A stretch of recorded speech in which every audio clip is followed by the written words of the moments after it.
time is now 6:30. The regular meeting of the Mayor and Council of February 17, 2026 is now called to order. Notice of the time, date, and location of this meeting provided at least 48 hours prior to the commencement of this meeting, pursuant to the provisions of Chapter 231 of the Law of 1975, the Open Public Meeting. The notice of the time, date, location of the public is provided by posting a copy of the public meeting dates on the municipal bulletin board and by sending copies to the Asbury Park Press, Star Ledger, and by filing a copy with the municipal clerk. I'd like everyone to stand with a salute to the flag, followed by a moment of silence. Chief Collier, read the I pledge allegiance to the flag of the United States of America and to the republic for which it stands, one nation, under God, indivisible, with liberty and justice for all.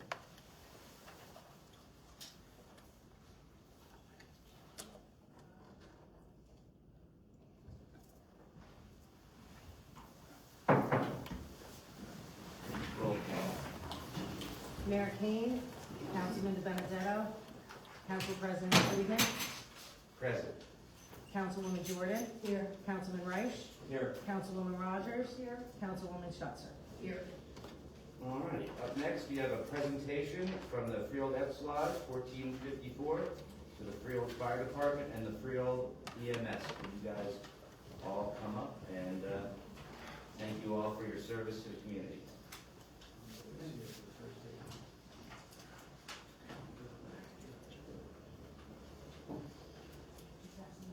I don't think anybody's here for the first day.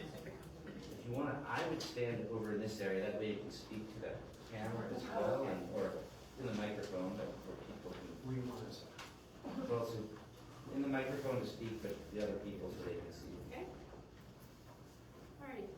My name is Christine Reese. I'm the exalted ruler of the Freehold Elks, and it's our proud privilege to be able to be here today and give our donations to the First Aid Fire Squad and the fire department to thank them for all the work that they do to help the community and help us, and just a little something to help make things a little bit easier for you. Thank you so much. Thank you.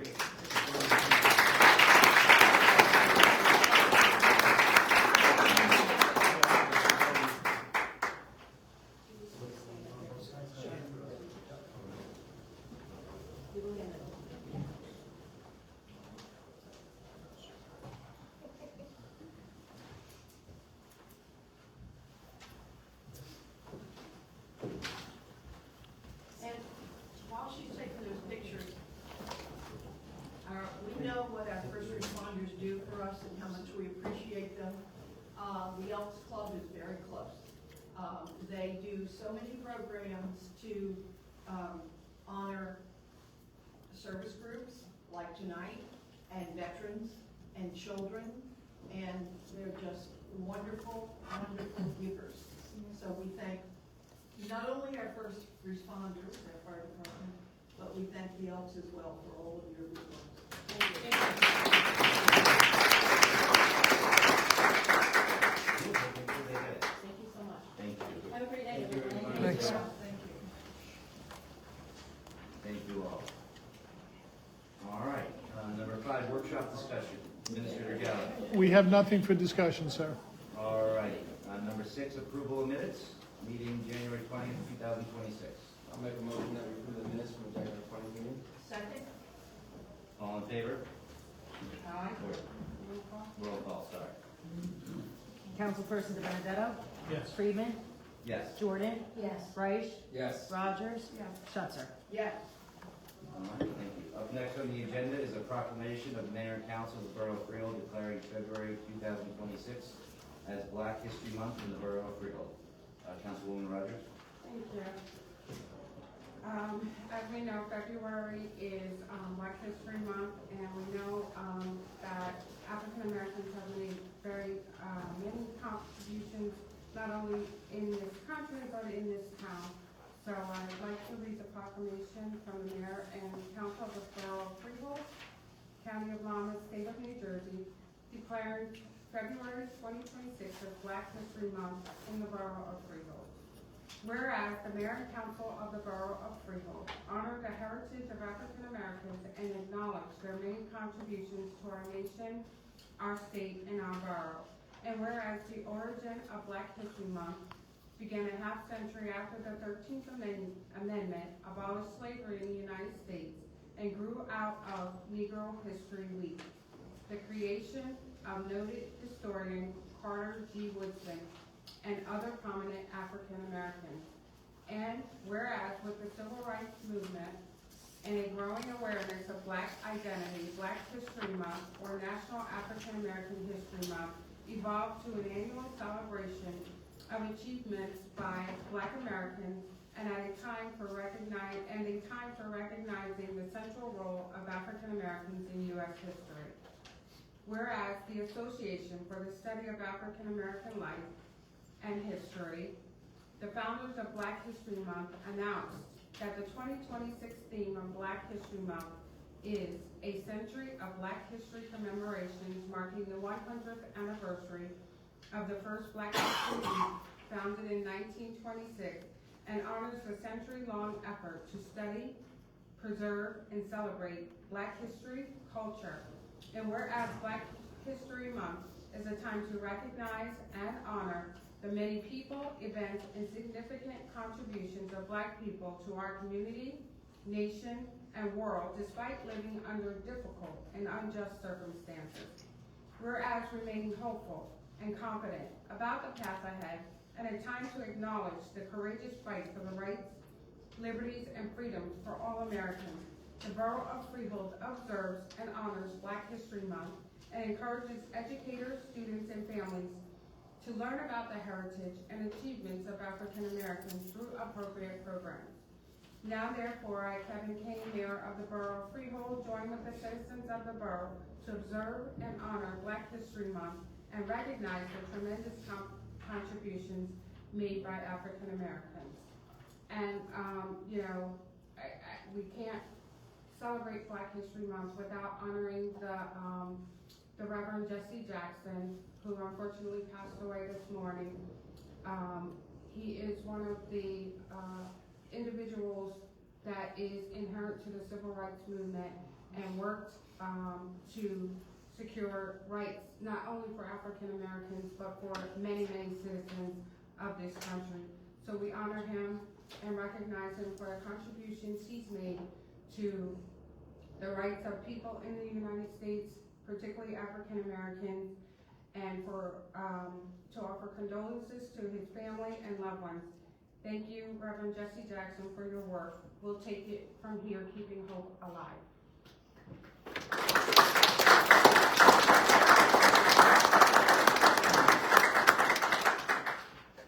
Thank you, Councilwoman Rogers. Appreciate that. I'd like to just note for the record that Mike Benedetto has arrived. And for the residents, for the residents who might want to know why the mayor is not here, his plane flight was canceled, so he will be back. We should be landing Yes. very soon, but, how flights are now. All right. Moving on. The first reading and introduction of ordinance 2006-3, adoption of the redevelopment plan entitled 500 Park Avenue redevelopment plan. Can I get a motion? I'll move that. I'll second. Roll call? Councilperson Benedetto? Yes. Friedman? Sorry, discussion. Discussion. You're on. Yeah, am I on? Okay, good evening. Fran McManaman, McManaman, Skelton and Bauman. We serve as Affordable Housing and Redevelopment Council. I just have a couple comments to make. There's going to be some additional votes on this proposed redevelopment plan. So the 500 Park Avenue redevelopment plan was submitted to the Planning Board on February 11th. There were a number of recommendations that the Planning Board made, which would need to be voted on by council this evening. And additionally, there was also an amendment to the plan which Ms. Elam will speak to, and that will be a separate vote as well. Hi, good evening. So proposed amendments are actually related to the design standards associated with the redevelopment plan. We're proposing an modification with regards to hot water heaters. It's a minor change from requiring Energy Star to just requiring hot water heaters in general, with the standards associated with the hot water heaters with a number of gallons per required per type of unit. So a 1 bedroom, 40 gallon, 2 and 3 bedroom, 50 gallon, but it just eliminates the requirement for the Energy Star. Is there a reason why we're not, going with Energy Star option? It's not a requirement currently under UHAC, Okay, and so, so the standards allow, will no longer, it's not an option, it's definitely going to be just the regular hot water heater units. The developer doesn't have the decision in the future? you know, if the developer chooses to go with an Energy Star, they're Okay. still allowed to do that. It's just not a requirement under the design standards. The second item was a recommendation. Actually, several of them, so I'll Okay. just go through them. You have these in the resolution, if I may, you have these in the resolution that was received from the planning board. As you can see, there was 1, 2, 3, 4, 5, 6 separate recommendations from the planning board to the redevelopment plan, which would need to be voted on by council. I recommend we could take them each separately and discuss them, and then they could be voted on separately. Again, you have that resolution in your packet. So the first recommendation from the planning board to the proposed redevelopment plan was to section 3.4B of the redevelopment plan, which provides for permitted accessory uses. And it provides that permitted accessory uses shall be amended to include recreation pools, meaning meeting all applicable safety codes and requirements. The last two sentences shall be repealed and replaced with no more than 2 outdoor sheds shall be permitted, one for the storage of bicycles and maintenance equipment not exceeding 840 square feet in gross floor area, and a second for pool equipment, restrooms servicing the pool area and facilitating an outdoor shower not exceeding 200 square feet in gross floor area. The exteriors of sheds shall be finished with materials complementary to the main structures in quality, style, and color. And this is for the entire property? Yes. Correct. Were there any questions regarding that standard? Would you like me to? Well, yeah, sure, I'll turn it over. Yes. I didn't realize you had those, I'll turn them right over to you. The next one was specific specific use standards. Wait, do we want to go through these one at a time, or do you want to do them all at once? Do we vote on them individually or at once? They're each separate recommendations, so you should probably vote on them individually for clarity on the record. So yes, we could take a vote on the first recommendation. Would that be the hot water heaters, or would that be the permitted accessory uses? Oh, but we'll do the hot water heaters first. Okay. That's an amendment, yeah, that's Okay. one of the amendments, we'll do the hot water heaters. I'd like to make a motion that we approve the proposed amendment to Part 10 temperature control hot water heating. Second. Roll call. Councilperson Benedetto? Yes. Freeman? Yes. Jordan? No. Reich? No. Rogers? Yes. Schuster? Yes. The next one would be the permitted accessory uses, that was expanded to permit pools. And, Go ahead, after you. and the permit the 2 outdoor sheds. I just have a question about the bike shed.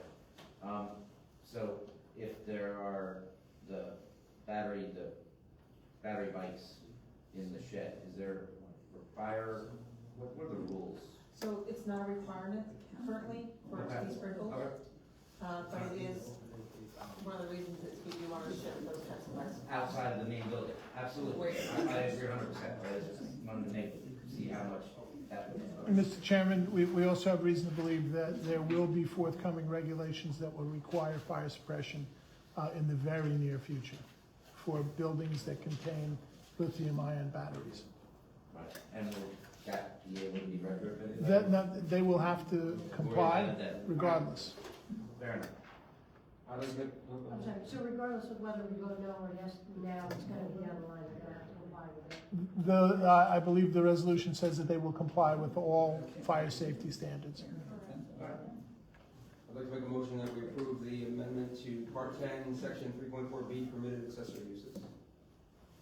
Second. Roll call. Councilperson Benedetto? Yes. Freeman? Yes. Jordan? Yes. Reich? Yes. Rogers? Yes. Schuster? Yes. The next is an amendment to paragraph, page 11, 3.4, B1K, specific use standards. This is in the redevelopment plan itself. And it's regarding parking spaces. So the original redevelopment plan anticipated that the developer could green bank spaces. But in this case, we're just eliminating that, and they'll just construct the spaces. Instead of having the, well, they still have the, these were for electronic charging station? No, it was just, sometimes developers will seek to allow open banking so that they don't have to build them until they see if they actually need the spaces or not. Oh, okay. But in this case, we're just eliminating that, and they're just gonna build the 20 spaces. Okay. Thank you. All right, motion or I'll make a discussion? motion, or you want a motion? Motion or discussion? I'll make a motion to accept the amendment for, page 11, section 3.4B.1.K, specific use standards. Second. Roll call, please. Councilperson De Benedetto? Yes. Freeman? Yes. Jordan? Yes. Reich? Yes. Rogers? Yes. Schuster? Yes. The next C is page 11, section 3.5A1, supplemental regulations. The original redevelopment plan referenced a conceptual site plan. The one provided attached to this draft is actually revised to include the pool and sheds. So we're just supplementing one reference concept plan for the updated concept plan. That includes the pools and sheds. That includes the pools and sheds. So moved. Motion, all right, second. Second. Roll call. Councilperson De Benedetto? Yes. Freeman? Yes. Jordan? Yes. Reich? Yes. Rogers? Yes. Schuster? Yes. And that also speaks to D. It just updates the appendix. So the plan references the plan in appendix 4, and this just changes appendix 4 to this plan. So moved. Second. Roll call. Councilperson De Benedetto? Yes. Freeman? Yes. Jordan? Yes. Reich? Yes. Rogers? Yes. Schuster? Yes.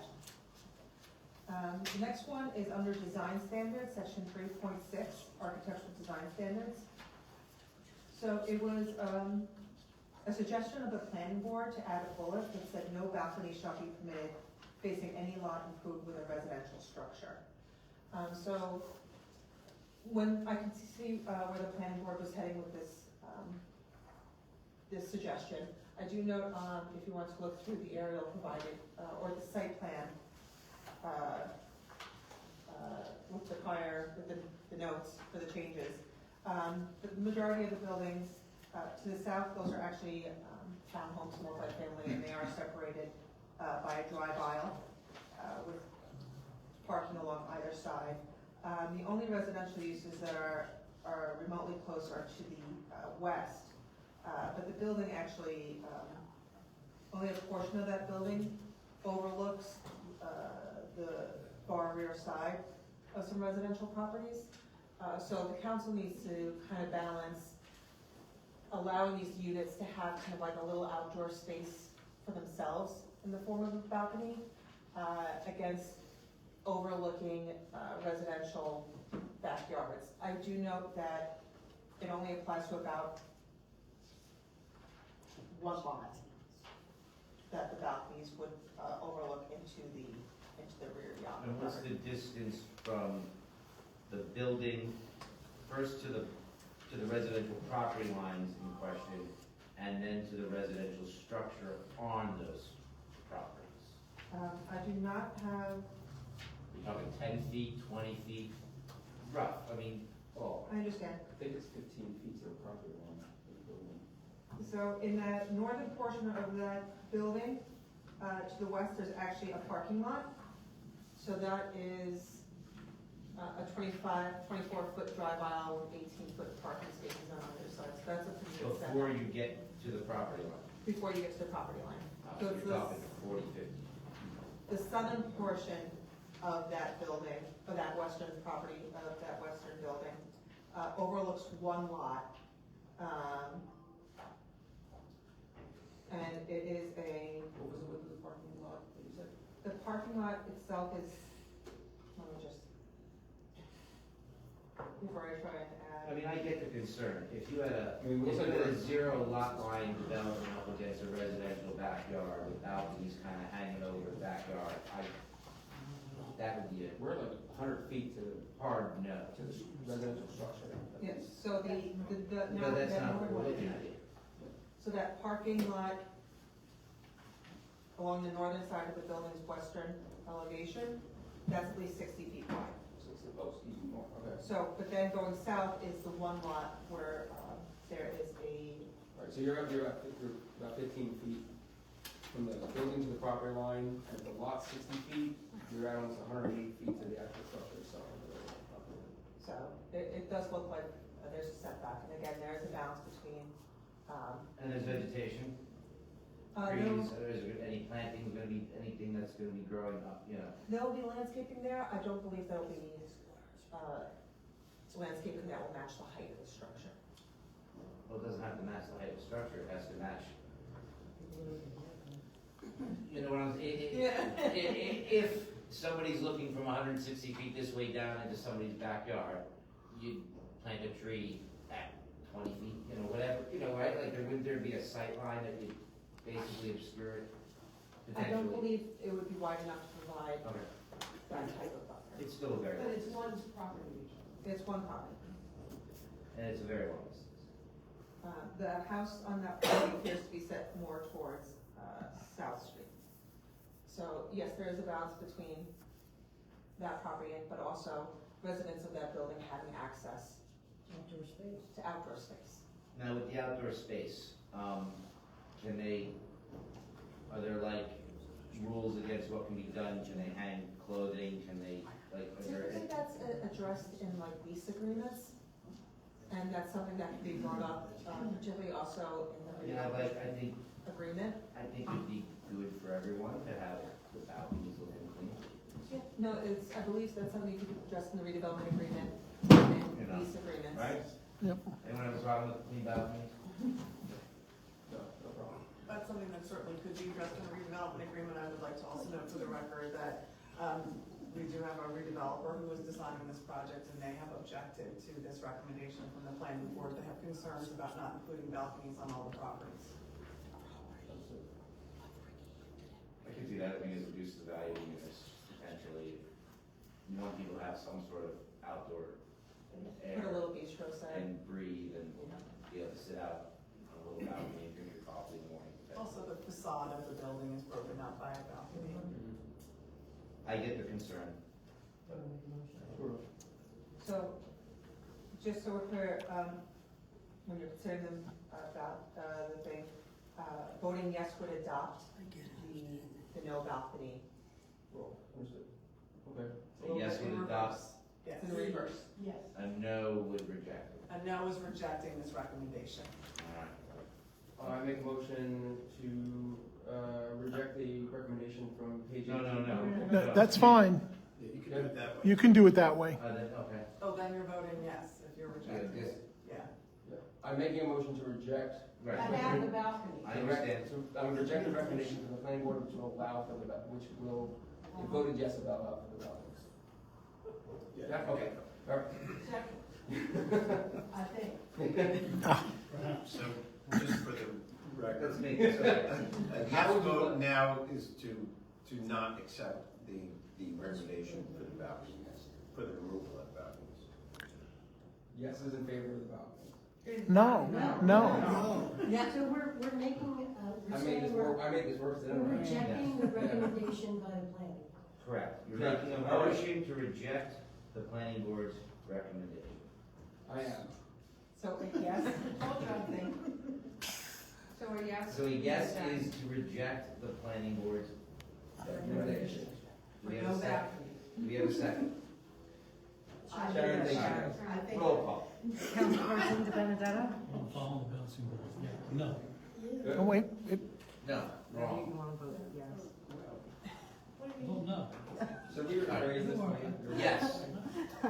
If we want to No, have the I'm voting balcony yes. there, I'm voting I- yes if we to want to reject. allow balconies, do we vote yes or no? If you want to allow balconies, you vote yes. Okay. Councilperson De I mean, vote Benedetto? any way you No. want to, Mike, but. Friedman? Thank you. Then no. what, We're rejecting balconies?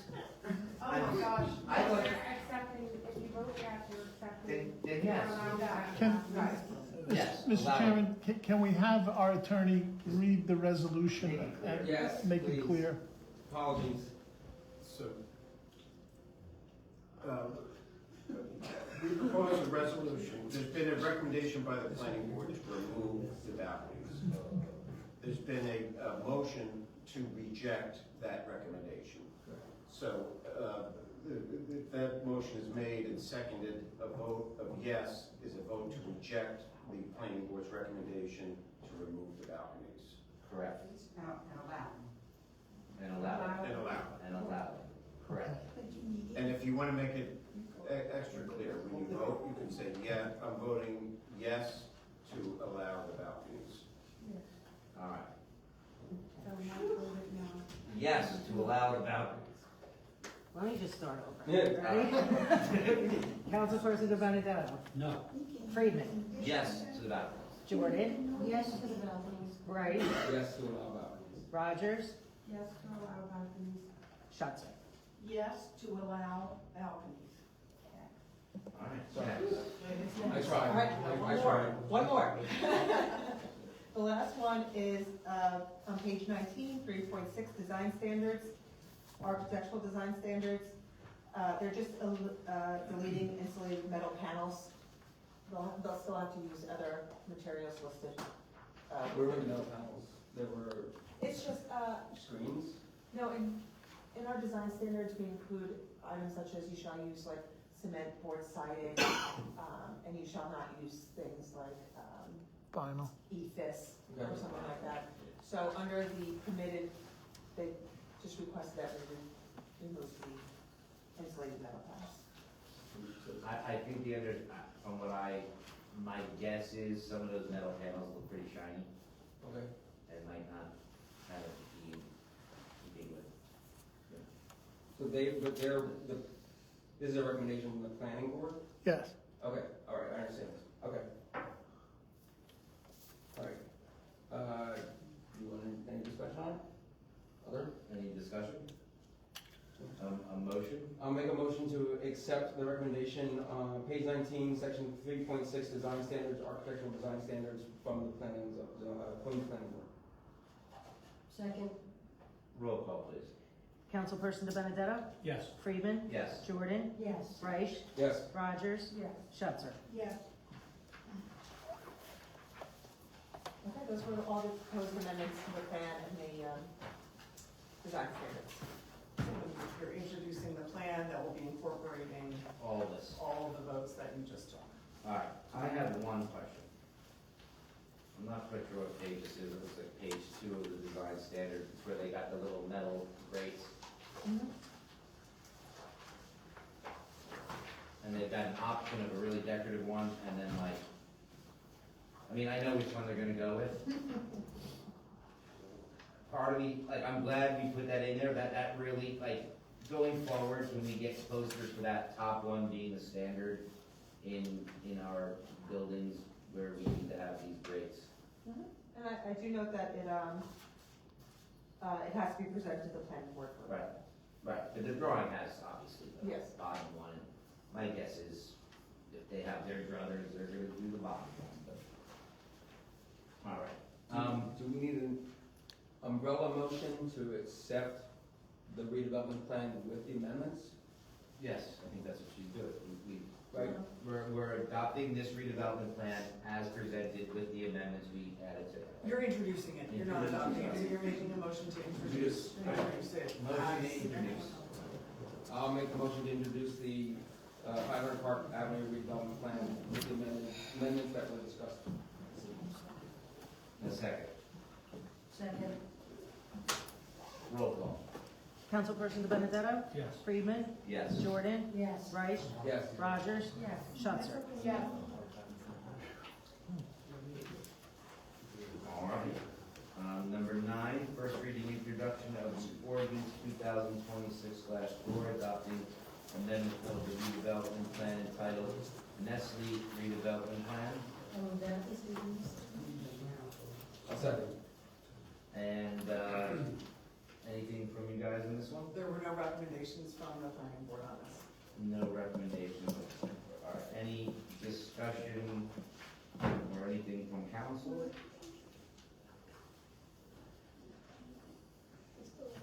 All right, roll call then.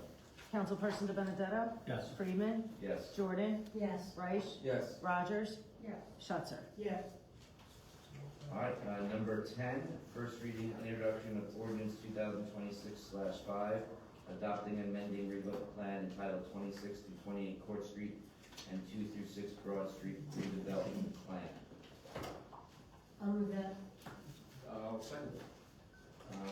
You guys have anything on this? No, no recommendations from the planning board. All right, roll call, please. Councilperson De Benedetto? Yes. Freeman? Abstain. Jordan? Yes. Reich? Yes. Rogers? Yes. Schutzer? Yes.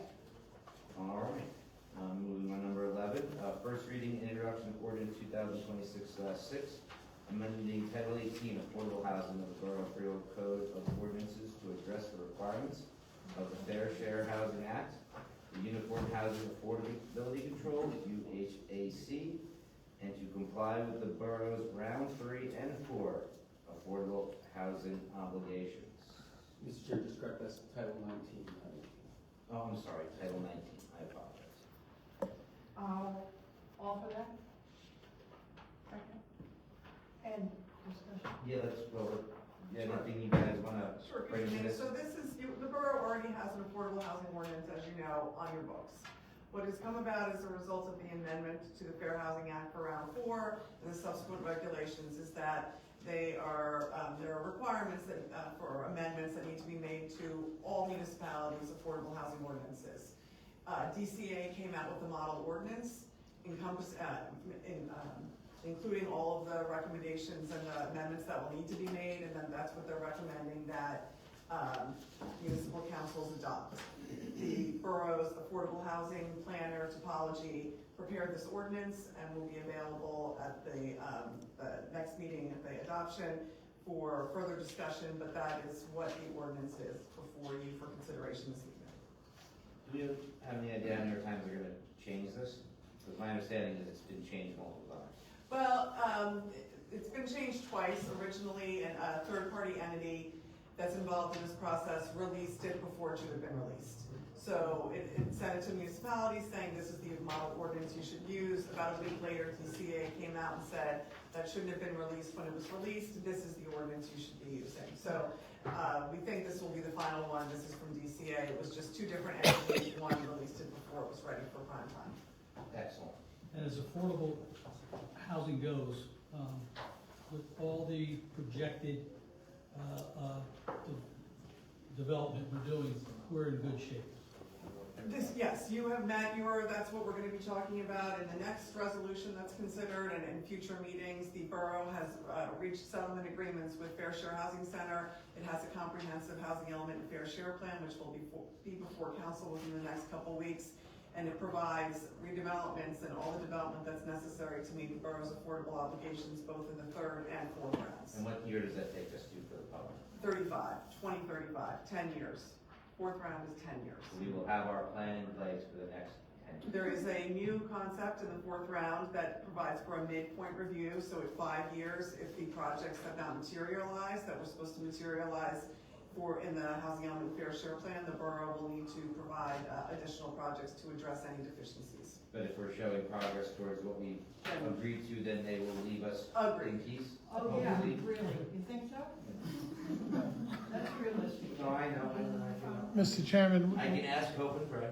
we've come to a waypoint on a long journey, and I think we're well positioned to move into the future. We will meet our obligations to create new affordable housing in the borough with our existing projects that are in the pipeline and with new projects that have yet to be identified over the next 10 years. But our goal is not excessively burdensome, and we will successfully meet our obligations. And just one more question. Affordable housing, what are those dollar numbers for somebody qualifying for the affordable housing? I'm sorry that I always carry that chart with me, and Okay, I don't have it this evening with all the paper that I carry. But it's not based like on- 22,000, I mean, this is not low income housing, right? This is not federally subsidized housing. This is housing that is for your region, which includes Monmouth, Mercer, and Ocean County, and it's taken as a percentage of the median income of that region. So it's, This is like $78,000. the low income would be, Right? yes, I mean, I would need one for, next time I come back and I'll be before you again, I will have my chart with me and I will go through the exact numbers. No problem, I literally always carry it with me and don't have it. Mr. Chairman, to be more illustrative, we're talking about a rookie cop or a first-year teacher or a graduate nurse, encouraging those people to get housing in the borough and live here. They are reasonable positions, and it allows people to live in the community that they were born and raised in. So everybody, it's kind of a misnomer because people think it's Section 8 and, you know, and there's a place for all of that. There is. People need a place to live, and we support that. But in particular, to meet these obligations, these are houses for people that live next door to you already.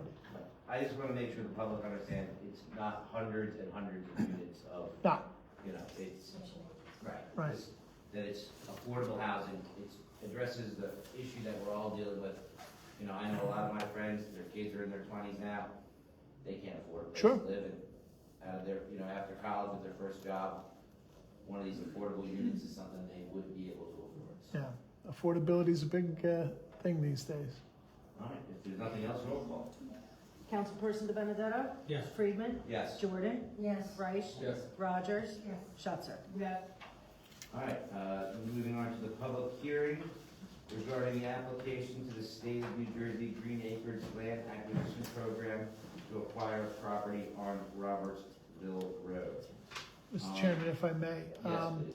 We are in the process of applying for funding through the State of New Jersey's Green Acres Program to fund the purchase of a property that has become available on Robertsville Road. It's approximately 5 acres, and it is home to a single-family home and several outbuildings. It's been owned by the same family since the 1940s, and according to the borough historian, it is the site of the beginning of the Battle of Monmouth.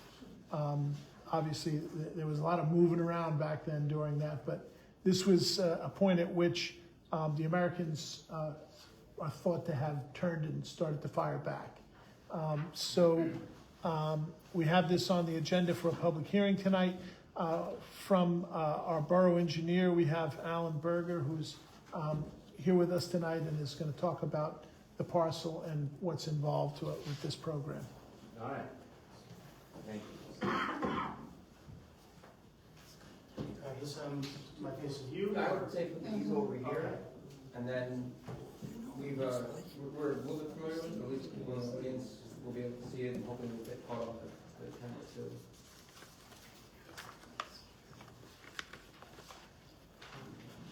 And I believe this map is online, right? It is online. As part of the, on the website, as part of the agenda, That's correct. if people wanted to follow along. Sure. And it is on Robertsville Road, and just before you approach Mead Avenue. In the rear of the parcel, Douglas Road dead ends into the back end of the parcel, and it is just beyond the high school parking lot. I mean, you probably passed it a million times and didn't realize that that's what it was. So here's the layout of the property. Like Mr. Gallo said, it's right on Robertsville Road, adjacent to Freehold High School.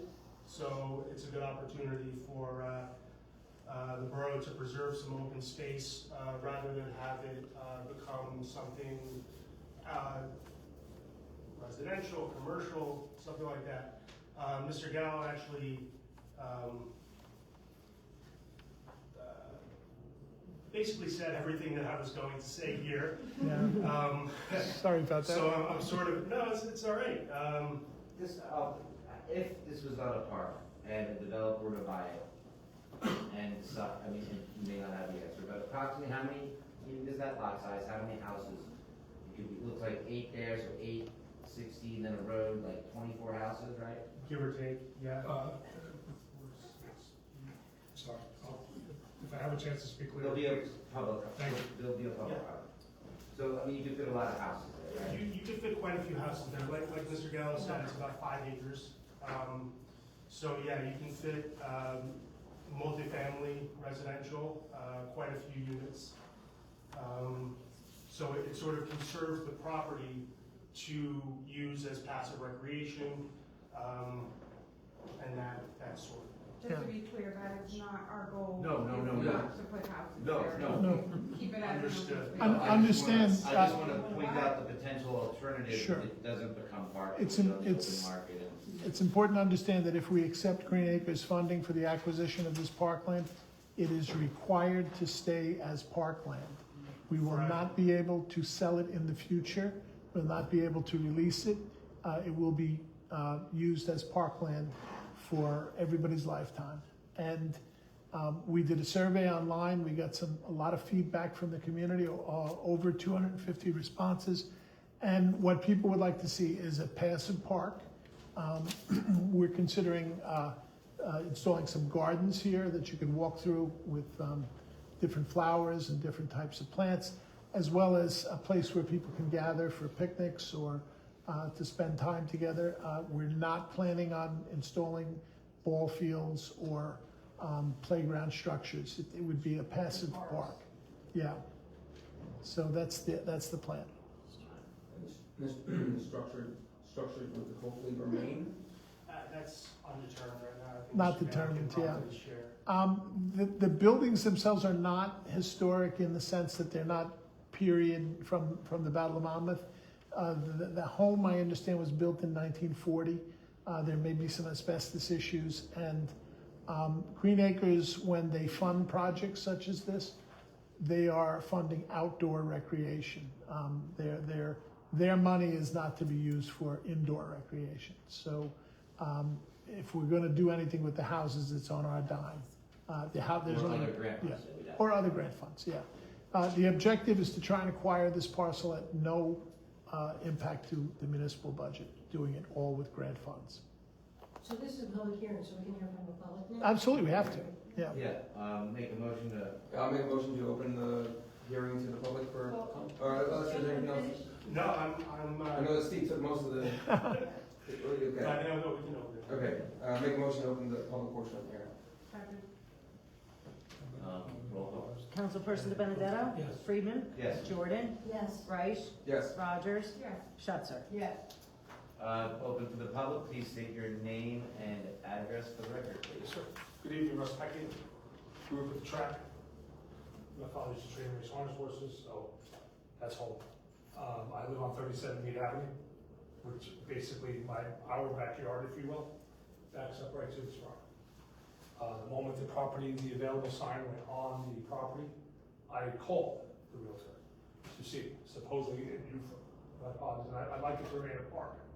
I'm all for the park. So just so that's known. However, it was zoned for supposedly 11 to 15 homes from the available sign that's on the front lawn, that's been on that lawn Right. since it went up. Okay.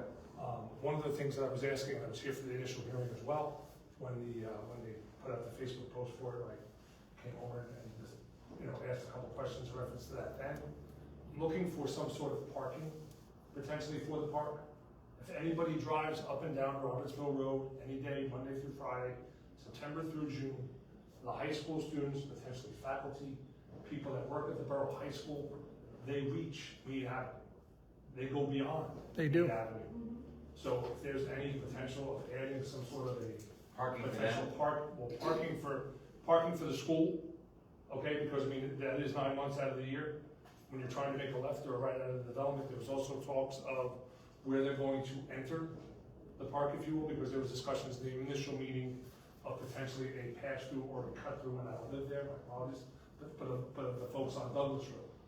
So that may be something that may want to be, where you would be able to enter and exit the park if there's public property to enter through that way. That I don't know, we haven't, excuse the expression, we haven't gotten that far yet. Right. I have a little bit of a chuckle to myself, and this is just me, in reference to, this is a little off topic, I apologize, but in reference to this. The taxes have gone up on Mead and Douglas and whatever. I actually saw the Facebook, I watched the meetings, so I saw where people were discussing this before. And it's just funny how there was no public funding if you will, but yet we're the ones getting repaved this year. That Mead Avenue is currently out for contract to get repaved, and then now we're talking about the park. Once again, I'm all for the park, okay, in reference to the repaving, when the gentleman came to plow by, I have part of the street still in my snow that is currently melting on Mead Avenue. So it's just a matter of, we're due the repaving, but it's just funny how everything kind of, ties in together, if you will. Hey, we're gonna repave, and that's one of the streets we're repaving. The taxes went up, they have my land property valued at $400,000. The house is worth $195. I'm not fighting it, but where's the wrong? No, You know what I mean, and I'm all for that, because the fact that 11 to 15 houses, don't get me wrong, will raise, the people that are potentially not staying and purchasing, for Mead Avenue. But it just gives us the opportunity to, to have something like this instead. So, that's it. Thank you, sir. Thank you. Appreciate it. Anyone else from the public on this issue?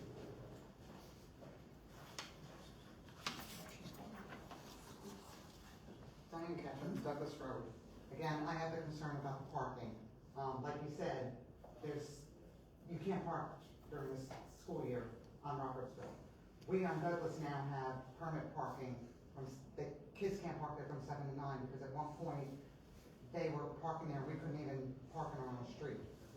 But that doesn't help that. But my concern is what kind of pass-through it's gonna be to the park from Douglas. Is it gonna be a road, or is it gonna be a walking path? And if it's a walking path, that's gonna create a parking issue on Douglas.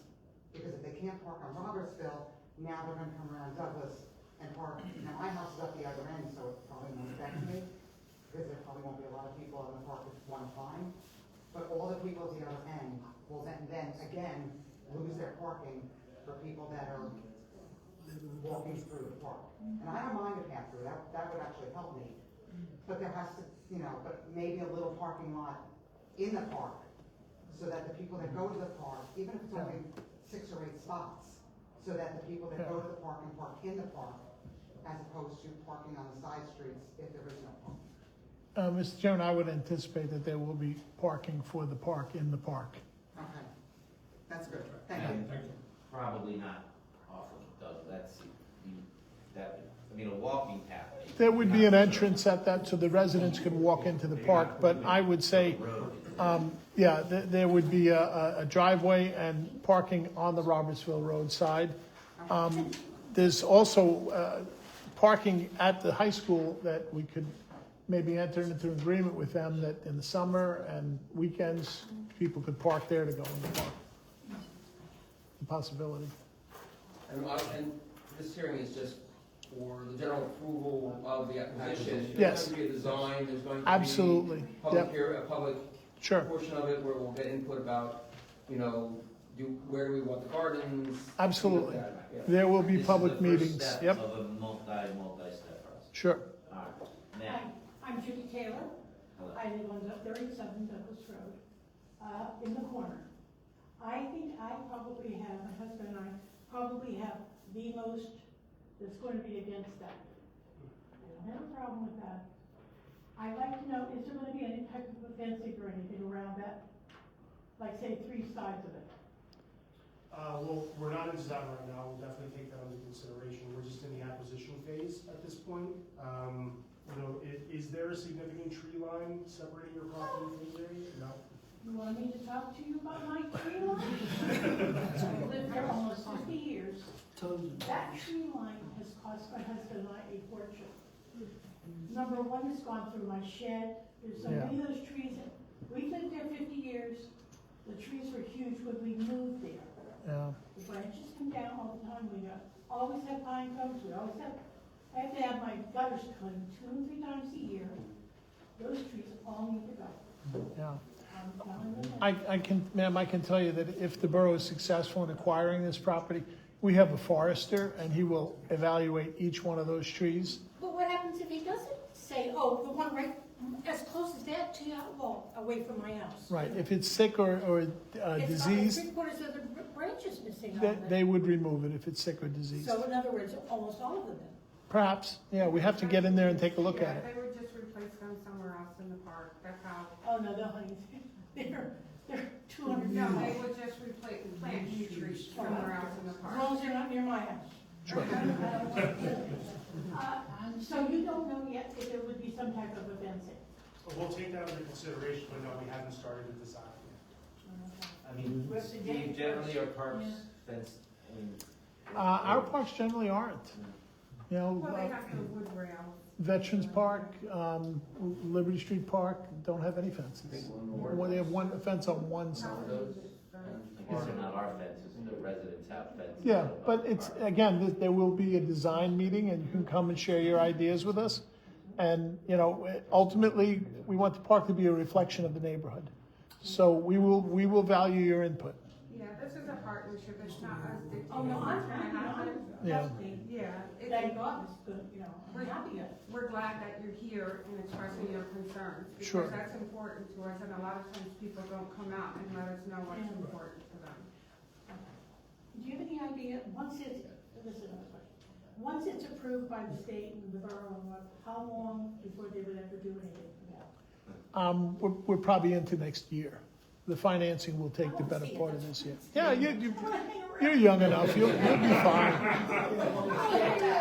You'll be there. And if he says next year, let's just say 2 years. Well, we'll do the best we can. Company's very slow. Thank you. Anyone else from the public on the park at Robertsville?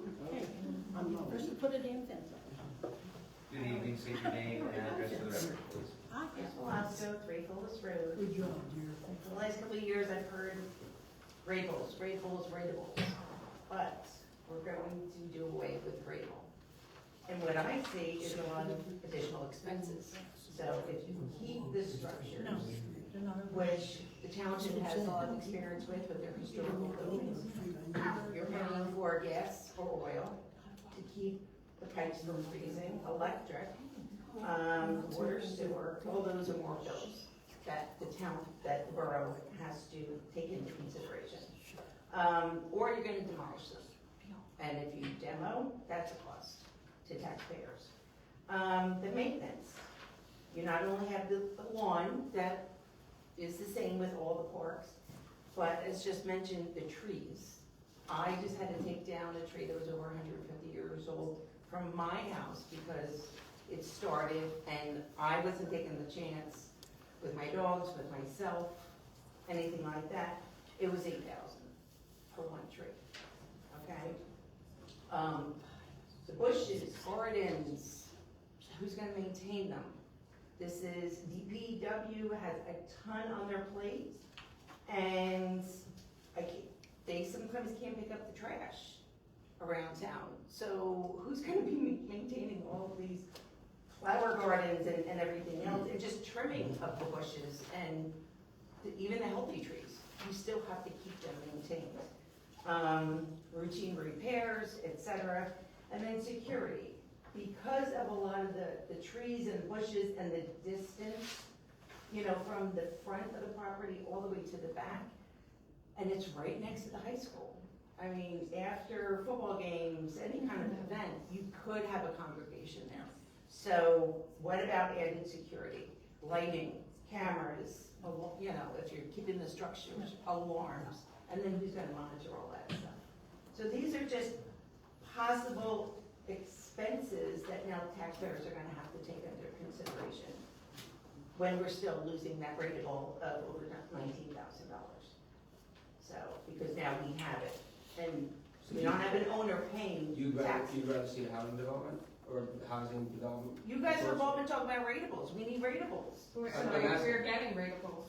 We have several redevelopments in process. Yeah, I know. This is an open space. This is keeping an area where people can congregate. So if they go there after football game, more power to them. That's what it's for people to congregate and to enjoy the outdoors. If we keep the structures, there'll be a plan in place to deal with those structures. So if there's a ton of kids there, all there after hours, at dark, and the residents are like, hey, there's a bunch of kids, you know. If the park If there's a disturbance, then that's what the If the police park are is called. closed at night, the police would be called if there's a You guys heard it. disturbance in the park. If I may, sometimes you have to weigh all this stuff.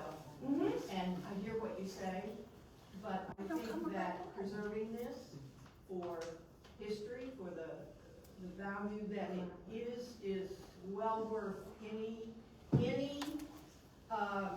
possible, thank you, for, impossible. First of all,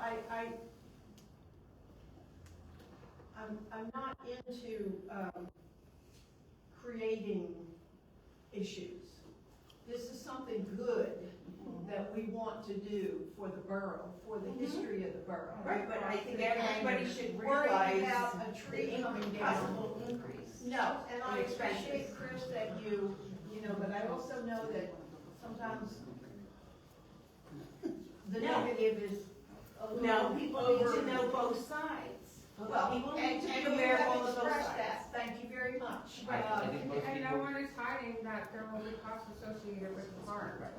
So, but you're talking about possibilities, and we're not even at the design phase yet. Let us design the park and work, maybe we can work with the master gardeners and develop a partnership with them to help us maintain the park. We haven't gotten that far yet. Right now, we just want to reserve the space as an open space, another place for our residents to go and enjoy the outdoors. and there's not really a park And on that it's end of town. definitely preferable than having 15 to 25 houses on that piece of land. And here's my major concern. Okay, so we're not concerned about rateables anymore. No, No, no, no, We are no, on no, no, 22. don't, Chris, do not, because that's what I'm hearing. Chris, Do not misconstrue, do not misconstrue our intentions.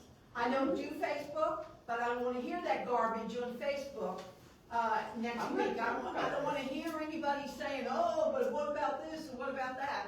Because we are doing something here. We didn't just say, oh, let's do this. This has been given a great deal of thought. This place has historic value to this borough. It has nothing to do with rateables. If you ask me if I wanted to possibly have an issue with a tree or a bush or a whatever, or deal with 19 more homes that are, there's no question in my mind. You have to let us take this step by step. This, we have to acquire this land before we consider doing anything. Whether it's taking down a tree or having police protection from the kids that you think are gonna be. It could be anybody. Be there. It could be adults now. And we have lots of parks. so can I just? Right, but they're not all maintained well. Can I just? Oh, yes, they are. Oh, yes, they are. I see pictures all the time. All right, Chris, And I've never heard, I've been on how many tours with Higgins and Point, never once did they say, because this that is new, they can- according to Kevin, this is new research. This is Oh. fairly new research that's been uncovered Okay. over the last You several can, months. you can watch the video online But and you can let's, explain. I'd just it. like to address the ratables. We are working towards building ratables throughout town. And my position is, there are places to build ratables, denser, potentially denser ratables, and then places we want to not build denser ratables. And in this neighborhood, this part of town, I see how the development in New Jersey is going. If anybody thinks a developer is gonna buy that property and just build 11 to 15 homes, they will go push like every developer does in every single town, and there will be more units there than anyone in that neighborhood wants, anyone up here wants, because development should be focused on the downtown, which is a more built-up environment, and along highways, like 33. This is where development should take place, not in the middle of the neighborhood. That's just my opinion. I don't know what the public feels, but that is how I feel. 400 apartments on Just to Main follow Street. up. That is in the middle of downtown. Just to That's follow. where density should be if you're gonna have density, not there. The history of Field Borough has always been the Battle of Monmouth. The first shots of the Battle of Monmouth started around the high school. This is the property has always been in or near a historical part of our history of our nation. When the opportunity arose to have this park acquired, or this piece of property acquired, we knew that this is where the first shots of the Battle of Monmouth were fired. It's part of the history of the battle. If you, as stated before, we had a public hearing. Kevin Coyne came up as a historian. He spoke about the area. It has a lot of significance to the area. You're right. There's going to be maintenance costs. There's going to be other issues that we're going to have to hash out once we get closer to the design phase. However, in comparison to what you're talking about, if residential units went in there, there's costs for police, there's costs for trash, there's costs for recycling, there's costs for sewer, water, all those other things on the other side of it too. So it's not like housing and parks are going to equal out, that one is going to be less or the same cost as the other one. There's a chance that putting up housing units there will be more expensive than it would be if we maintained the park.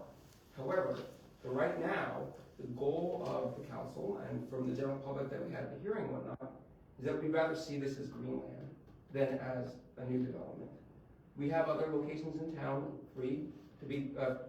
four to be exact, where there are new ratables coming. And what we want to make sure is that we are offsetting that development with Green Acre area. This is a huge opportunity for us. This is for the borough, a place where we've said for years that we are the center point of the Battle of Monmouth, to actually define that center point and keep this as a historical area till the end of time, as long as we're here. And I think that we can't pass up this opportunity.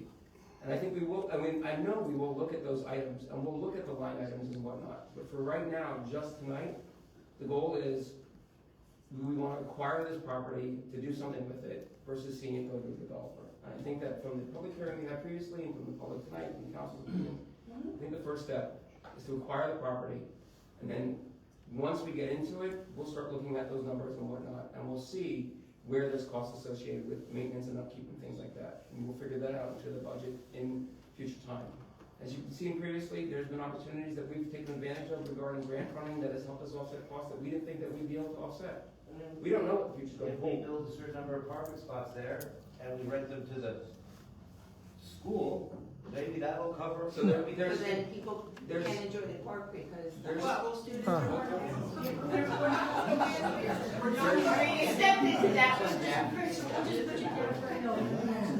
Feel free to criticize it on They brought up parking and they brought up the trees. Yeah. They're just saying access. I'm bringing up parking, and I'm bringing up parking. And then you were One at a against. time. All right, we heard what you said. I Do you have any didn't other say I comments? was for or against the park. I'm bringing up additional costs to the taxpayers. That hasn't been brought up And today. we just brought up additional costs to taxpayers, so we have to weigh all of this out. Right, weigh all that. You're not gonna weigh it out. Yes, I am. You're voting. Christine is, you're voting. That's right.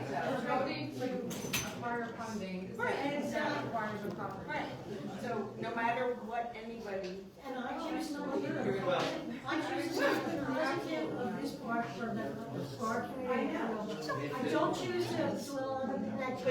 They brought up concerns, I'm bringing it. And we heard them. Right, and they were all treated nicely. You guys were treated you nicely, you jumped down my throat every time. You're negative. Chris, if you think I jumped down your throat, stick around. All right. Do you have any other concerns? No, Thank you. doesn't matter. Anyone else from the public on the proposal to acquire the parkland through Green Acres? Seeing no one else from the public, I make a motion to close the public portion of the hearing. Roll call, please. Councilperson De Benedetto? Yes. Friedman? Yes. Jordan? Yes. Reich? Yes. Rogers? Schutzer? Yes. All right. Item 13, resolution authorizing application to the State of New Jersey Green Acres Program for the Robertsville Road Land Acquisition Project. I will move that. I'll second. Roll call, please. Oh, discussion, sorry. Any discussion? Yes, I'd like to say that if you felt that we were attacking you, please accept my apology. We were not attacking you, we were trying to clarify what our goals are tonight, which is to apply for funding to keep this as a and they will be addressed as we move into the project. We will definitely be reviewing all of those. So please accept my apology if you felt attacked, because it is important to hear perspectives from everyone. And I apologize as well, if that's what you. Well, I don't.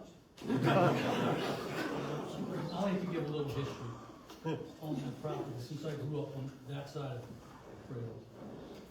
The parking issue in the high school's always been a travesty there.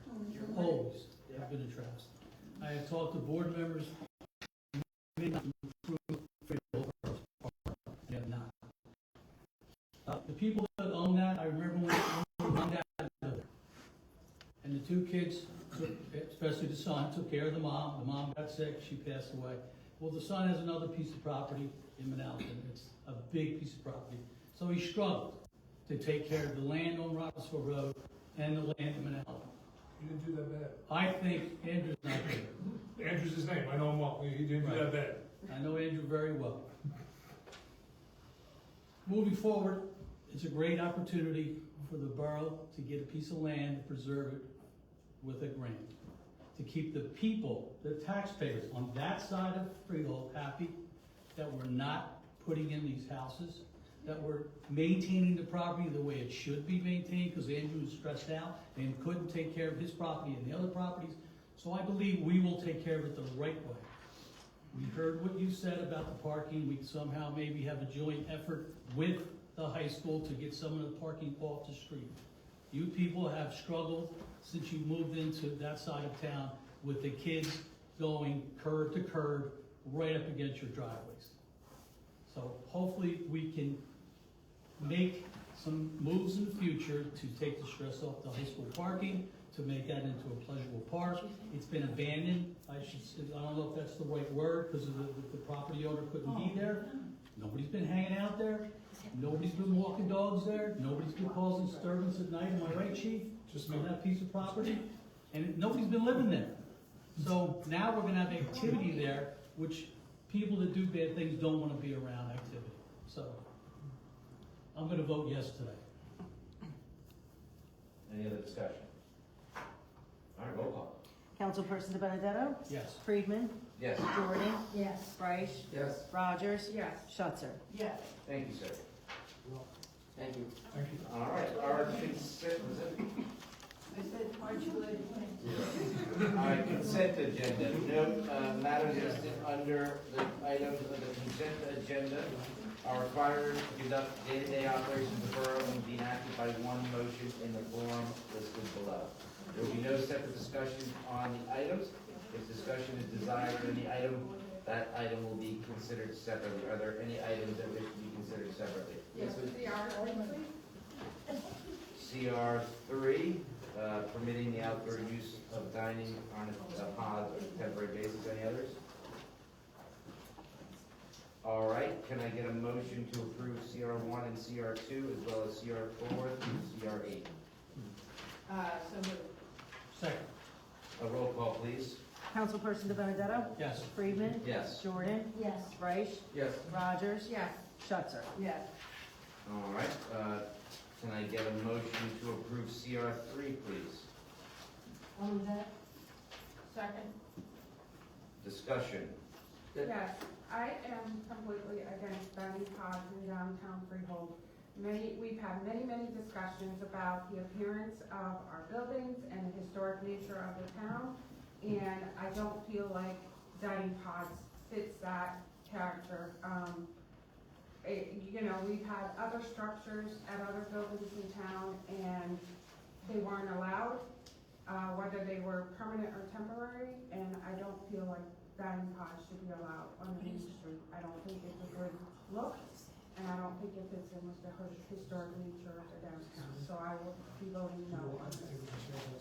All right, any other discussion? Yes, please. I think, I have some questions regarding the pods. I think that there's not enough information to make an accurate determination on them. when I asked for a specification for the pods, they range in sizes from 10 feet all the way up to almost like 20 feet.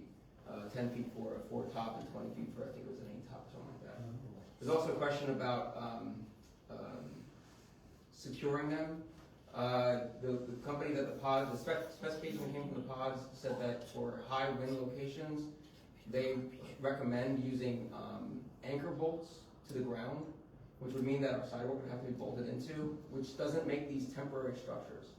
I think that pods are, pun intended, a cool idea, but I don't necessarily know that on Main Street itself, where we're going to be creating adherence points on the ground are a good idea. I think that, as an example... Do we know that to be the fact? Because I did not hear anything about poles having to be...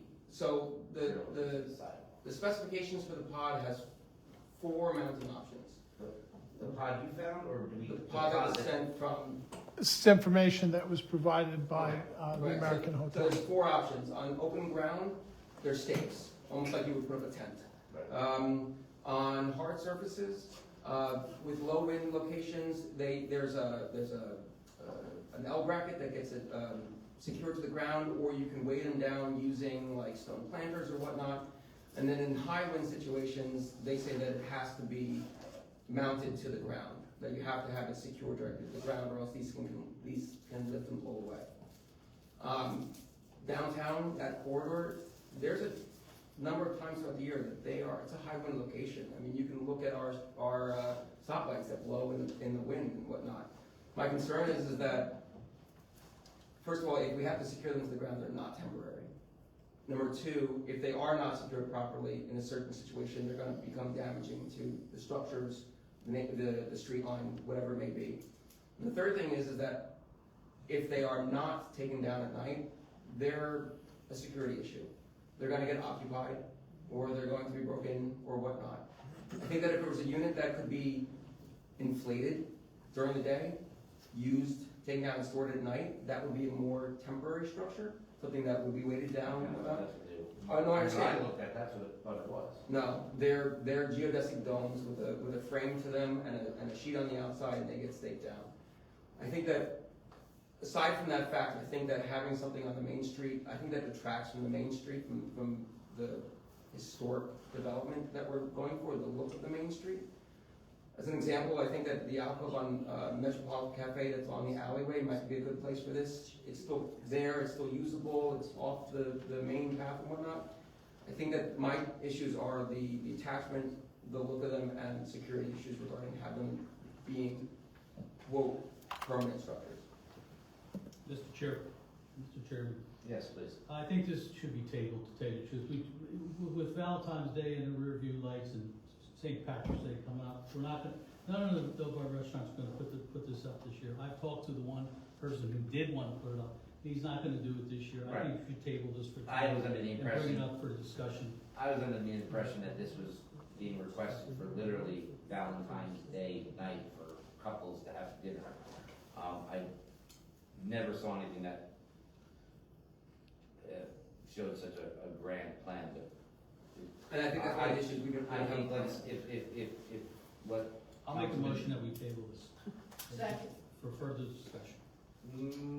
Roll call, please. Councilperson De Benedetto? Yes. Friedman? Yes. Jordan? No. Reich?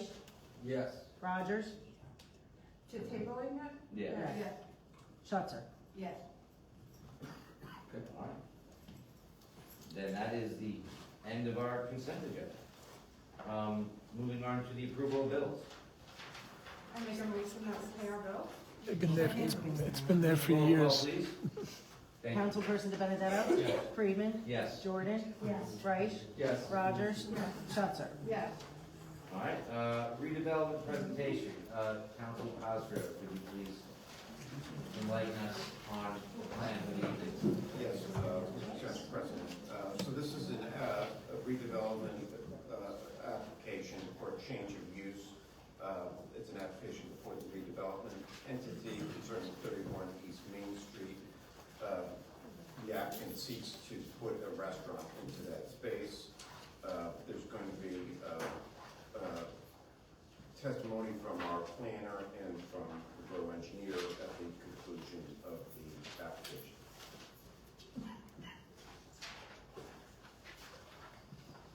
Just don't speak. Good evening, everyone. Good evening. Peter Licata, son of Mayor and Licata, freehold on behalf of the applicant. I have two witnesses I'd like to present tonight. Harpal Obam, who is the principal of the applicant and would like to explain his track record as well as how what he is proposing is different from what you've seen before at this space and others. And also I have a professional planner, McKinley Mertz, to address various matters that may come up as it relates to your ordinance as well as signage. This may get to that point as well. Simply put, he's looking to get a change in use approval for what was Crown Jewelers, about 2,040 and change square feet, to put in a Indian Asian fusion restaurant. The use is required and reviewed by your professionals. Indicates it requires 9 spaces, parking spaces. He has 10 parking spaces carried over from what was the jewelry store, and he has 12 spaces allocated to him by the lease amendment we provided to your professionals for review. With that, I'll call my first witness. Mr. Olaf.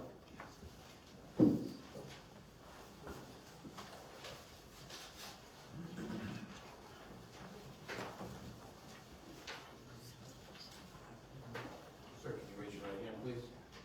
Do you swear or affirm that your testimony this evening will be truthful? Hi. Thank you. Good evening, everyone. My name is Harpal Singh Oban. I have been in a restaurant business last 25 years, running a very successful restaurant in Piscataway and South Plainfield for the last 22 years. And this is the concept I wanted to bring to Freehold. After working so hard, last 22 years, we have been thinking how to come up with a quick Indian food as well as standardized, and the price point should be very nominal. So that's the concept me and my team have been working last 2.5 years. So we finalized that. We have presented our the designs, the aesthetics, as well as we will be using semi-automation machines, which will produce a good food, a standardized food, and a very price point will be very nominal. And Harpal, I understand that you would have 30 seats in the restaurant? Yes. And How many? 30 seats. Okay. And that you would have a total of 3 employees per shift? Per shift, yes. And that you would operate the restaurant, which days and hours again? We will be operating 7 days a week from 11 a.m. to 9 p.m. And in the negotiations with your landlord, you've signed a lease contingent upon you getting the approval, and that it would provide you with the use of 12 spaces. Yes. Okay. And you've discussed with the landlord that your deliveries would be taken at the back of the unit as was previously done. There's a service door at the very back end of the building.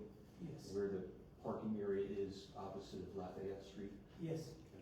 And you would also have the use of the trash enclosures there, both for the regular garbage and for the recycling in the trash receptacles that are there. Yes.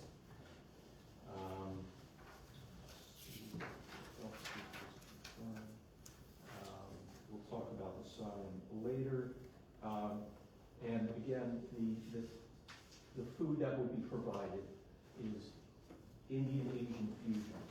Yes. So you would have a unified order board, a unified point of purchase.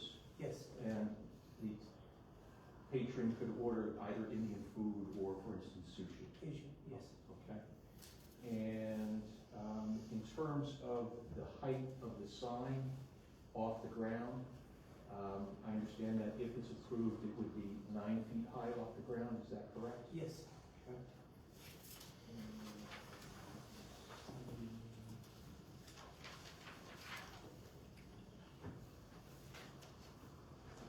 Again, each shift would be a maximum of 3 employees running the restaurant? Yes, sir. Aside from the signage that you have proposed in the application illustrations, you're not proposing any other signage or changes to the building or any other site improvements, is that correct? Yes, sir. And, Mr. Council President, I make my witness available for questions. Thank you very much. Any questions from council members? So it's 2 different business entities in the same location?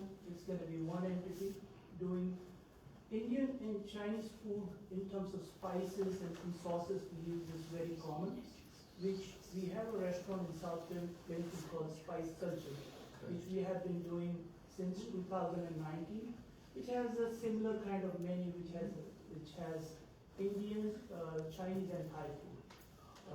It's kind of like Fusha. You know, Fusha, like Yeah. 3 No. different.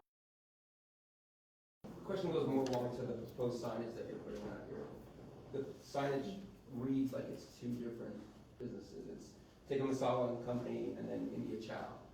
So I understand that the restaurant is combined, but when people come in, are they gonna be able to go, do they go to one register for everything? Or is there a register for the Tikka Masala and a register for the India Chow? The point of sale will be one.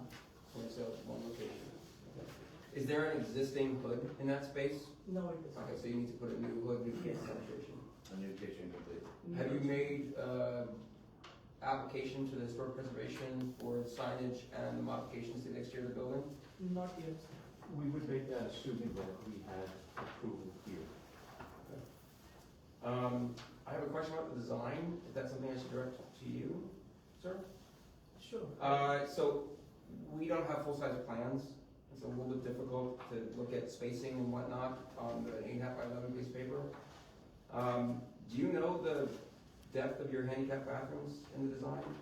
I can't read it on the design plan, on the plans that were provided. My concern is, so just before you start looking at the paperwork, my concern is like, I'm not so sure that the design meets current ADA clearances, which may actually require you to enlarge your bathrooms, which may reduce the number of seatings that you have.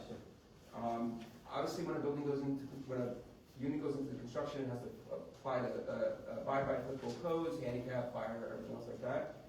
But you're coming before us regarding a design change that also has parking associated with it. If the parking change is based upon the number of seatings, the number of employees, and the bathrooms or the spaces have to get enlarged or reduced, whatever it may be, that's going to change that parking requirement. Now, potentially speaking, if the restrooms have to get bigger, which reduces your seating, I guess that could work in your favor, because less seating required. But just, it doesn't look like they are sized appropriately on the plan, and it's hard to tell based upon the design that we got. So when we designed this, I was very much clear with my architect and the team that we need 2 bathrooms with ADA compliance. It may be, I can't read it on here. The other question I have is, and this was, I think, a question that was provided by one of the engineers, and I'm sorry if I'm stealing anybody's thunder here. There have been a number of applications that we've heard, redevelopment applications regarding this property. The property doesn't have any parking in and of itself. It all uses the Hall Records parking lot or the Lafayette Street lot parking lot. Every single time we come before, it's 9 spots here, it's 10, 12, 8 spots here. I think that one of the questions that was provided here and has been asked before is there a parking count? Is there a parking survey? Is there something that clearly defines for the entire building so that we make sure that if you are guaranteed 12 spots from your lease, that the landlord isn't double dipping with another unit in the building? And the answer is yes, Councilman. In fact, our planner will come and address that. As just by way of a primer, as part of the application, we submitted the easement agreement that this property owner has for use of the spaces. Directly fronting the building. The ones directly fronting, as well as in Lafayette Street. So, if I may interject. Sure. Yeah, there is a lease agreement to use some of the parking, the county parking. However, it is, it's defined as part of this property was subdivided, and the property that was given to the county was converted into parking. And so I believe they're allowed to use some of that parking. However, it's not specified the number of spaces. So we don't actually know, adjoining the building. So Right, the ones, I always thought it was the ones that you front end to the building. Those spots are the ones that have kind of been traditionally allocated towards the building. Well, the ones directly across from them too, they're not numbered, those are free parking spaces. So I'm not sure. the lease, anyway, There are- the easement itself doesn't define how many parking spaces there are. So we don't know the total number of parking spaces allocated. Then why did the to the TK building. Taco guy have to get a variance from us for the parking? It's in the same. Not TK Taco. Not TK Taco, Burrito Bowl, sorry. Because I don't believe they had enough allocated. Yeah, my understanding is that the prior user had fewer than their required number of spaces previously approved for them. Again, in this instance. And what about the lobby that got turned into a restaurant? I just wanted to underscore the point. In this instance, the prior occupant of this space was the jewelry store. And as reviewed by your professionals, they were allocated 10 spaces. So 10 spaces carries over as a grandfather to this user who only requires 9 spaces. Were those 10 spaces, I guess my question is, were they allocated spaces as well from their lease? When they leased that property, were they also dedicated parking? I don't recall because yeah, I'd have to research the answer to that question. Because that would play into whether you were grandfathered. So, again, just coming off of the review reports we received, we come in with the understanding that we are grandfathered in 10 spaces. Naturally, each of the other tenants who have come before you previously have had to present their own case and either demonstrate that they have sufficient parking spaces available with grandfather or purchase additional spaces. And that sequence has repeated itself with each user, that has come before you. We could always end up researching how those 10 spaces became allocated to the jewelry store, but we just came into you tonight based on the understanding of the review reports that is in fact the case. Council, any other questions on this? I don't remember the jewelry store having 10 spaces allocated to it. I can't believe that, that a jewelry store would need that many. So what he is referencing is in the rehabilitation plan, in existing use with a square footage, the parking associated is grandfathered. So my question is, was that grandfathered, or was actually that jewelry store allocated parking within the easement area? And so that would affect whether they could take credit for that grandfathering. I think that has to be researched. Yeah, we never know that. And it would also, I understand there are prior applications, but because there are prior applications, there are questions regarding how many total parking spaces are available to this building and how many have been allocated to each use. Because there is no, as we stated, there's no direct record of how many total, so it's not like the council could go back to one of resolutions. We don't know how big the pie is. I mean, it makes sense that there's obviously parking being allocated at some point because the building property lines are basically the building's perimeter. But we don't know how big the pie is that the parking has been allocated from the county in whatever spots. And it's just one of those things where we constantly heard parking for the spots. Now, this use is potentially a higher intensity, well, it is a higher intensity than a jewelry store. And Well, actually, under your ordinance, it requires 9 spaces. Right. But the jewelry store was allocated 10. But what was allocated, yes, but what was the use for the jewelry store? Or what would it, It would be Yeah. Why, you don't have to do the numbers right now. The jewelry store. I can bring my planner up and swear, but under your ordinance, the jewelry store would have required 10.4 spaces. Okay. Requirement versus actual uses is my question. The jewelry store, I don't necessarily, based upon the actual use of the space, this is a higher intensity use. you have 30 seats with 3 people, I don't think you can get 33 people into that jewelry store when it existed. But it looks like it. But they require the same. I understand. But at the same time, one of the things that we've always looked at is turnover spaces as well. This may be considered, forgive me, is it considered fast casual? So fast casual seating. So there is, people are gonna come, hopefully people are gonna come, they're gonna sit down, they're gonna have lunch, dinner, whatever it may be. They could be there for half an hour, they could be there for 2 hours and whatnot. So the turnover spaces is a lot lower than if it was a jewelry store. You come in, you drop off your jewelry, shop for a little bit, and turn out. So the allocation may be similar, but the intensity of use of the space is different. So even though the lease agreement allows for a certain number of parking spots available to the store, those parking spots are going to become more readily available as a turnover for a jewelry store than they are for a fast casual restaurant. So one of the things that one of the reasons why we're asking for this information about the parking is because we want to know, are those 10 spots that you have allocated, is that 40% of the allocation? Is it 5% of the allocation? Where does that sit? Because if 40% of the spots are going to be earmarked for your use and they're going to be a slower turnover, that means that potentially speaking, we're going to have other overflow parking issues from the other uses because now those spots aren't turning over as quick. And that also begs the question is, are these spots overlapping? You know, because of the turnover. If you don't have spot this, and this earmark, and it's just part of the greater parking lot, then there's obviously going to be some sort of overlap and turnover and whatnot. So one of the concerns is how much this use is going to require for parking, static parking, versus more quick use parking and whatnot. We could certainly do more research and come back on another occasion. And I think we would appreciate that just to get an understanding. I think that we're now talking about this will be the 3rd restaurant. Well, I mean, so this place, this is a strip mall, right? We can all agree that this is a strip mall. And, there's pretty basic allocations in the business world of how strip malls are allocated in use-wise, right? You have your retail, you have percentage of retail use, percentage of breakfast use, a percentage of lunch use, a little service use.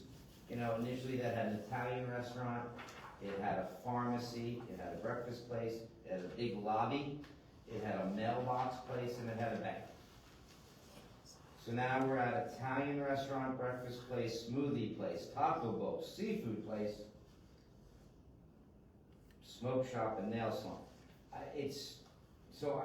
From just a balance of a strip mall, I have just basic concerns about being very top heavy with what the parking allocation was. Strip mall is kind of envisioned on the fact that there's that rotating parking use, and it seems now most of our parking use is really kind of rotated just at one time, which becomes a problem. And then more globally, I think I love Indian food. I think this would be a great addition to downtown. So I'm not trying to knock that at all. But we have over 60 kitchens downtown. We've got 60 restaurants. We have 60 restaurants all competing for parking during a 4-hour period every night.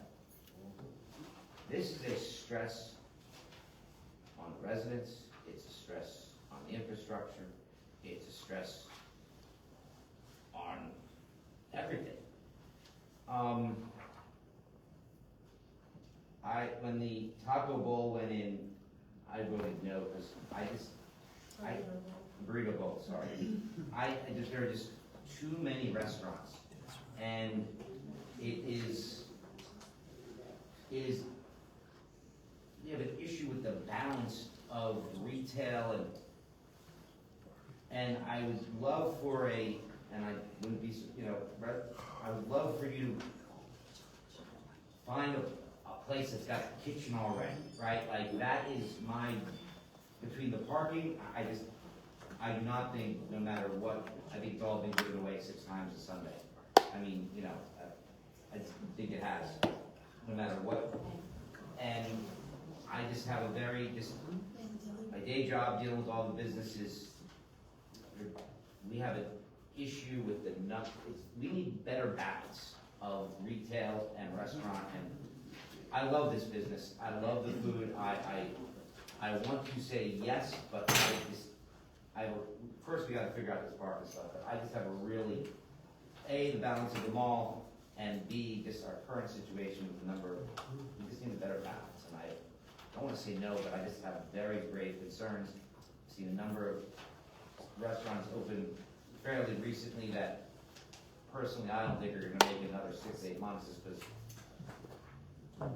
So can we get? I have concerns. Can we get the amount of spots that are allocated to this room?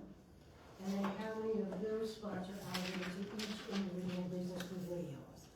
And then you can come back and you can say, okay, yeah, you're right, we have the parking, and no, yeah, can we get that? Certainly, we're certainly happy to research that and, address that and any other kind of global or threshold concerns you have. Appreciate the feedback and would want to come back prepared, to address any other, really driving factors. Bigger plan? I'm sorry? Bigger plan? We will get you full-size plans. And maybe they, my 17 or 18 by 24. And, go ahead. I was just wanting to make sure before anything was carried or anything, if there was any additional comments from the board regarding signage or any questions. Well, the sign is an internally illuminated box, no.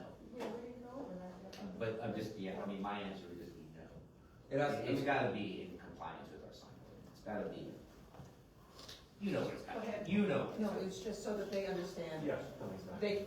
So they don't Yeah. come back to more Yeah, let's- questions and more. So let's go through it all, let's knock through your reports, So, 2 questions.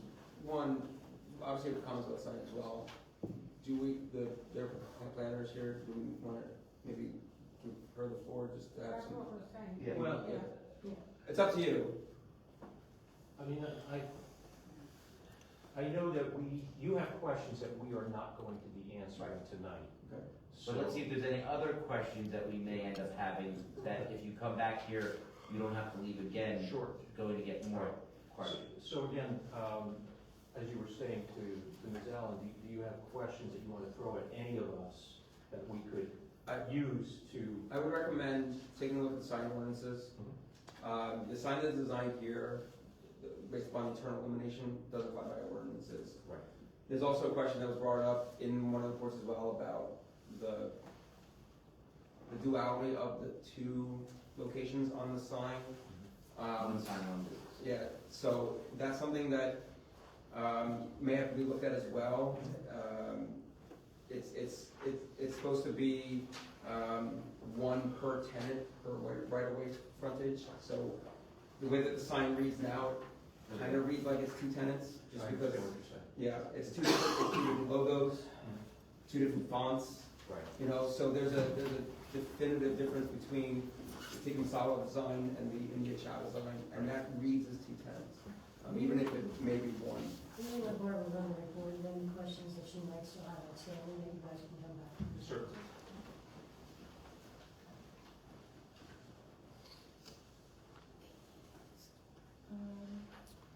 I did, note, you said 3 employees per shift, does that include, will you be stopping by the restaurant, will you be working there? No, I will not be. Okay, sometimes we have like people who own and run at the same time, so I just wanted to make sure that 3 was the cap. And just with the plans that we received, the PDFs, they were kind of fuzzy, so I think when he says larger plans, just clearer, so you can read all the numbers. Yeah, we'll get into this. I have a quick question for you. So, when this was a jewelry store, originally, because this jewelry store has been there basically since this thing was built. I've been in that jewelry store. The public space was, it was very small. It was 10 by 10. You walked in, there was a counter. There was, to see all this, I don't feel like there was that much space in this unit. Unless he had a whole where he was back there with his machines and had all this, his cutters and stuff back there, but that would have been not out, that would not have had, right, like, wouldn't that, So it would be the applicant to discuss we need to evidence look into, and because this seems like a vast amount of space compared to what he's had. Yeah, that's, I would ask that you verify And I it feel like also. the It may be post easier office once guy you dimension the plans. was that far back. I mean, that's her.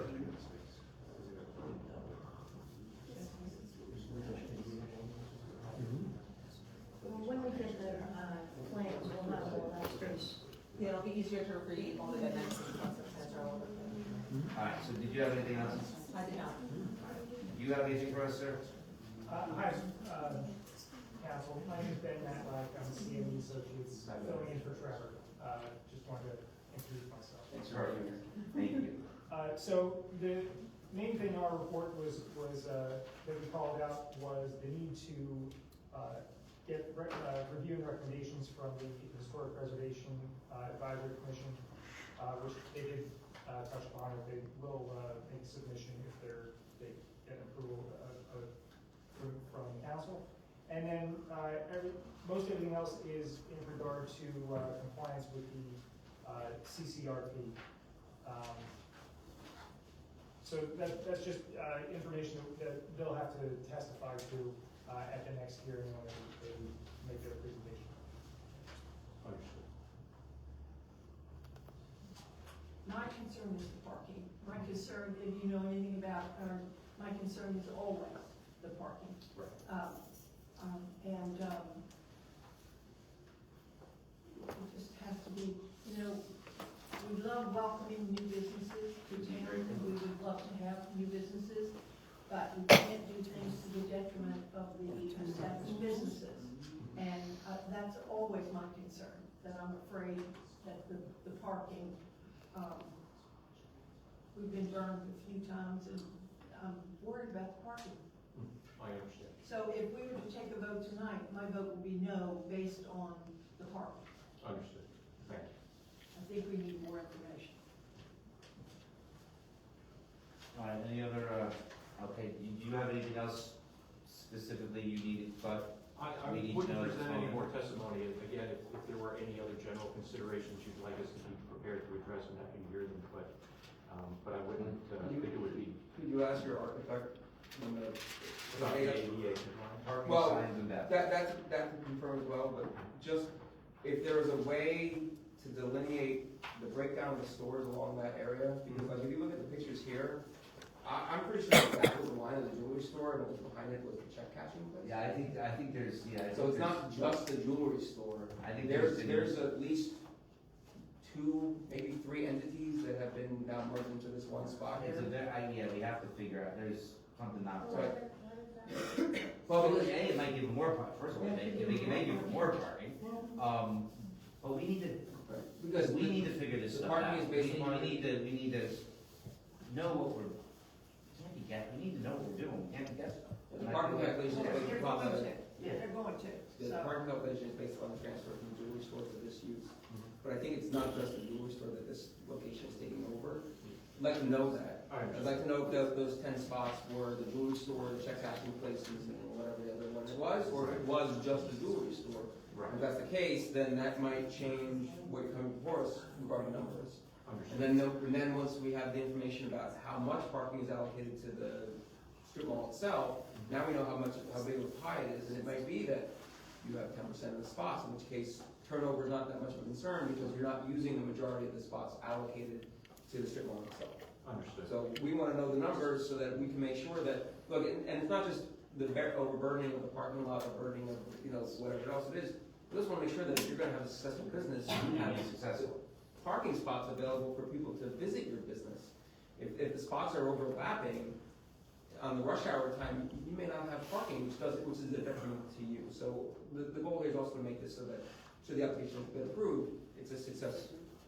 Well, all avenues are successful to you as well. There's not a doubt in my mind that these folks understand what we're saying. So we're beating a dead horse. All right, so we need to do a motion to table, or what do we need to do? Vote motion to carry? Oh, no, we voted. Can I get a motion to carry or table? Or- I'll make the motion to carry the meeting until, whenever Until they're ready. the application. Yeah, we have some research to do, and then we have to submit it for your professionals to. I wanna make sure that we're not abiding by any time constraints. No. No, we're good. To carry implies that you're carrying it to the next meeting. Okay. Table would be. Yeah, Bob, Well, we just don't take action on it. That's Why right. do we That's need what I any mean. kind of, Alright. we don't Yeah. need You any. just say all in favor, aye. Yeah. If you put a vote on it, that's fine. Why don't you just make a motion? We'll make a motion to carry it to a date. And we can Voice set vote, all in a favor? time Aye. for the council to act until such time as the Okay. new days. Thank All right. you. Thank you very much for your time. Thank you. Thank you, professionals. All right, public comment, a motion to open to the public. Mine's open, then just open. Anyone from the public who'd like to comment?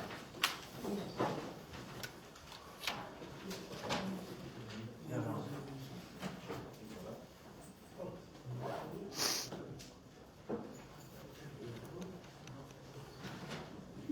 How you doing, sir? My name is Robert Lewis, live at 1 Ann Street in Fairfield. You know me by now.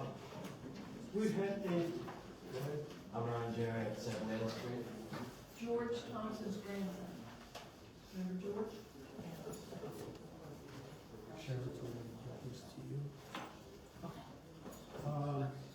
What we did, we've been having a lot of accidents on Ann Street. Cars are getting totaled over there in front of my house. Getting mirrors flipped off and everything else. We went down, Brian and me went down to the police station. We talked to Lieutenant Santana, and he gave us some suggestions. We talked to Tony Sanchez with the traffic. They did a count on our street. We get 1,000 cars a day coming up and down Ann Street. And with that, their Santana said suggestion was to make, we looked at to make Ann Street one way. That was all we were looking for. He suggested making Ann Street one way from Manalapan to Park, and so there's another flow of traffic from West George, Park, going down to Manalapan. This way, we still need both sides of the street parking. We got numerous cars on both streets. We can't do one side of the street parking. And what we did, we went around, we did a petition, knocked on doors. This is also for sidewalks on Ann Street, because sidewalks end right in front of his Okay. house. I have a family, another baby on the way. We love the town. We'd like to walk, thank you. Our street, it takes us a few houses to get to a sidewalk. And so we gotta walk in the streets. And same with the school kids all around. We watch the buses come, but those school kids just walk down the street, in the middle of the street, because they got nowhere to go. And with the high traffic, the crazy people driving at speed, they blow right through the stop sign. Not safe at all. It's a, it's a three-way stop halfway. Right, but they have down. stopped. It's stop, They don't even have stuff. No. I was being generous. I mean, the police department was out there. They've issued a lot of tickets, people flying through the stop sign down. And with that, like I say, this petition we have over 70 signatures that people are for this, to make Ann Street one way from Manalapan to Park, and make West George one way from Park to Manalapan. And the sidewalks. And Not so- the sidewalks, yes. So as I told you yesterday on the phone, I don't live there, so I don't know what the best solution is for there. I personally am not opposed to it. Other people may feel differently. But whether I'm opposed to it or for it or anything, I think there needs to be a formal process to reach out to the both blocks, There has to be. I think it should be, for no other reason, I personally would say let's explore it, but I think there's gotta be a process, right, Chief? So what do we have to do? What process would the borough have to take in order to make that whole thing? Administrator? it certainly is within your purview to make a street one-way. It should be based upon empirical data and sound engineering practices. I would say that we should have our engineers take a look at it. The police have, I believe, done traffic counts already, is that right, Chief? Yes, multiple. Okay, And so. they sit on the street hours a day Yeah. because of this. So we'll take that data and have our engineers review it. We'll look at the accident data. And the best thing to do would be to have a meeting in the neighborhood. Maybe we can have it in Sharon's garage. Because, I mean, if this gets solved, those officers don't have to sit on our street hours Yeah. a day. They can I- be out doing somewhere else. I can assure you that we want to solve this problem, okay? You're bringing it to our attention, and that's what we do. We listen to you, and we come up with a solution. So, you know, let's, I have the petition. Tracy will give me a copy of it. Your information's on there? Is that correct? Names and contact? I'm one of those. Yes. Yes. Yeah.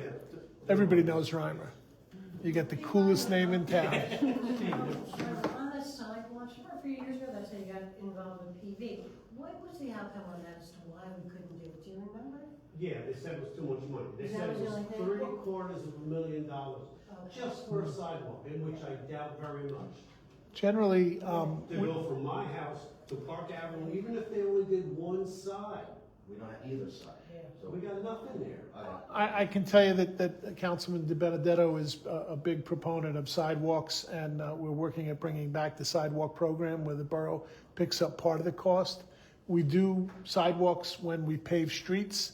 The problem is that we have many people say, I don't want my sidewalk paved, because then they got to shovel the stuff that fell a couple of weeks ago.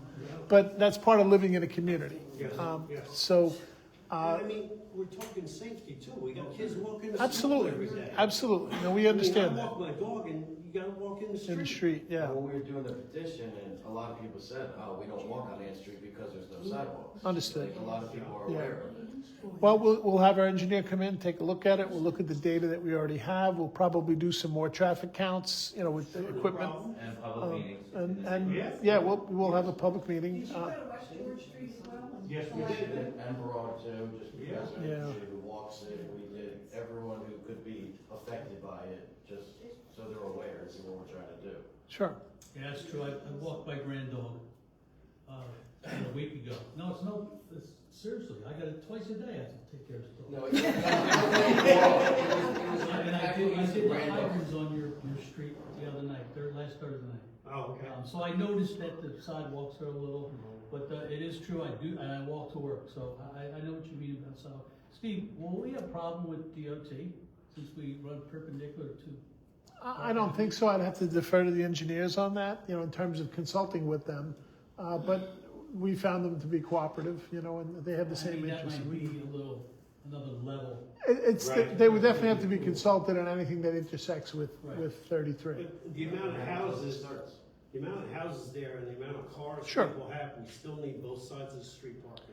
Understood. We definitely And do. we're very fortunate that we have a very responsive state senator and legislators who, you know, they participate with us and they work with us on any state issues. So we'll get them involved as well. Yeah, I was just, not that we're not gonna do it, it's just that might Yep. add another layer Oh, yeah. of time. Sure. Most definitely, yeah.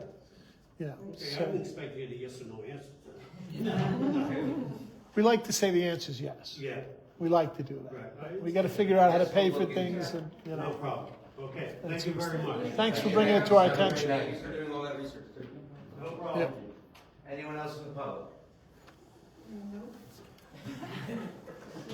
Hold on, Chief. Oh, I'm sorry, I was gonna speak. Unless you want me to. We love hearing you. We're good.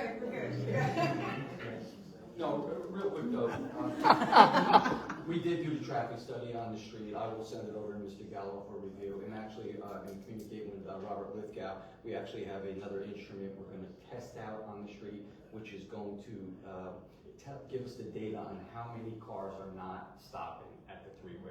Yeah, crossing. sure. So hopefully we'll get good data out of this, along with any accident reports. Right.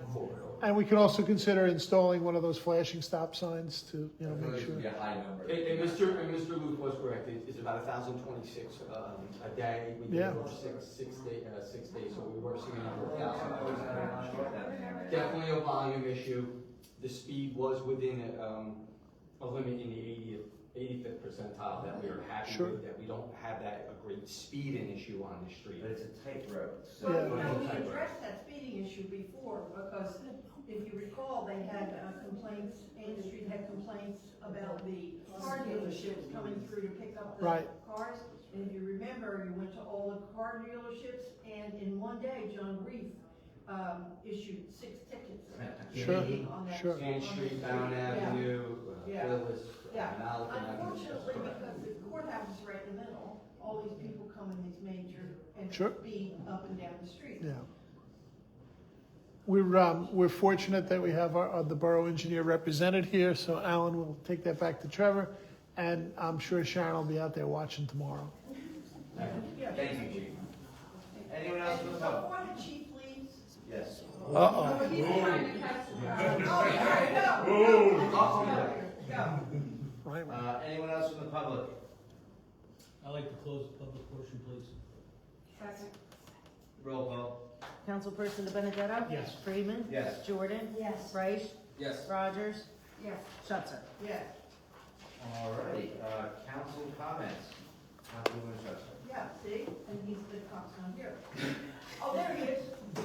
He's back. I just wanted to commend, Chief Collier and the Freehold, Police Department. They were, and the prosecutor's office and the county sheriff's officers were honored at Bethlehem Church on Sunday. And, the police department was given an award by the church for all that they do. And, so we want to congratulate you. Well deserved. You know how we feel about the police department. And Annette and I were able to attend that church service, and we were very, very proud of that department. Thank you. So, As I said that day, and I've said before, is that that's just a testament to the work that the officers do day in and day out. When we get things right, it's on them. When we get things wrong, it's on me. But they work very hard day in and day out, and I couldn't be more proud of the police department. and we couldn't either. And it was interesting because coincidentally, the big case, was last week at the courthouse. And the verdict was given that day. And, we always honor the victims and as we should, and talk about. And what we never talk about is what these police officers and prosecutors and people are exposed to every single day. I very well remember years ago, my next door neighbor, 23 years old, was killed in a car accident in Howell. And how it was in the middle of the night, and how township officers notified the borough officers who had to go to the house and waken the family and tell them. And the officer who was sent there, and I will never forget this, the officer who was sent there to tell them, said to me that he stood outside that house and looked at that house for, he didn't know how many minutes, thinking, I'm gonna knock on that door and go in and tell them something that is going to negatively change their lives. And, those things just, we really appreciate what you do. Thank you. That's all I have. Oh, I have other things. Oh, no, I do have something. I'm sorry. You saw tonight, and I'm not apologizing for anything, because I am who I am, and as Papa would say, I is who I is, and that's it. And when you saw me get upset tonight, that is the very reason that this lady is not on Facebook, because I would be one of your customers. I'd be in jail. I would be in jail with, so anyway, Chris, I heard every word you say. I always do hear what you say. And we we have to agree sometimes to disagree. We hear you. There is, to say that there's no sense in saying things because you're not heard anyway or whatever, that's not true. And I heard you. You get upset. You say things. Some of them I hear what you say. I mean, some of them get back to me what you say. And I'm a resident and not only a council person, but a resident as well. And we have a right to disagree. So we'll just agree to disagree. That's all. All right, thank you. Councilman De Benedetto. Yes, thank you for all coming out tonight. I spent more time tonight with you people than I did my wife. I don't think she's too happy. She's And your granddogs? My granddog's home, safe and sound. But thank you for coming out and expressing your interest in Freehold. We know that area well. I know that area well, and I'm glad we can, if we can, take it over and make it into something beautiful. Congratulations to young Mike Wilson. Our chief's son is getting into the fire department. I'd like to welcome him with open arms. And speaking of the fire department, if you could, and if you see a hydrant in your area or in front of your house, could you please shovel it out? The fire department is going around. They will be shoveling out. Supposedly, hopefully it's not true. If we do get snow this weekend, just be aware. 6 to 8 inches. Girls out and shovel them out. It could make a difference in response time. Thank you. I'm so done with snow. All right, Councilwoman Jordan. Thank you, Michael. Councilman De Benedetto. Thank you. I just want to echo what Sharon said about this past Sunday. She and I were on a call this morning with Reverend Sparks, and he was over the moon about how wonderful it was, and just the synergy and the relationship and the community outreach that he gets from the department, as we get from the department, is just amazing. It just goes to show the efforts that your guys put in on a daily to make sure that the community know that you're here for them, and we appreciate that, and so do we. Just one quick thing I have for recreation. Our summer camp is starting at the end of June, and right now we are hiring camp counselors. If you know of any young kids that would like a job for this summer, they can go right online and download the app and download the application and apply. That's all I've got. All righty, Councilwoman Rogers. Thank you. Thank you everyone for coming out tonight. We have heard your concerns and we've heard your suggestions, and you know, as we move forward into this process, we will definitely be taking all that into consideration. I did not make the service, but I do appreciate you guys. I have just heard so many positive things just since, you know, in the last year or so, and you know, I'm grateful for that because it's important that you guys are visible the way you are and interacting with the community. So I do appreciate that. The library is introducing many new programs, and they have a gardening series coming up. So if you have time, just take a look at the calendar, stop in. You know, we'd love to have you. We may even be putting reading pods out in front of the library. Just kidding. That might be reading pods could be very cool. I'm all for reading pods. So cocktail pods, reading pods, gold. That's a great idea. Just take a look at the calendar. I'm sure, you know, there's something for everybody there. And, you know, that's all I have. Thank you for coming out tonight. Thank you for that, buddy. All right, Councilman Reich. Thank you, Mr. Chair. First of all, Ramadan Mubarak to those who observe. I hope you have a good Ramadan.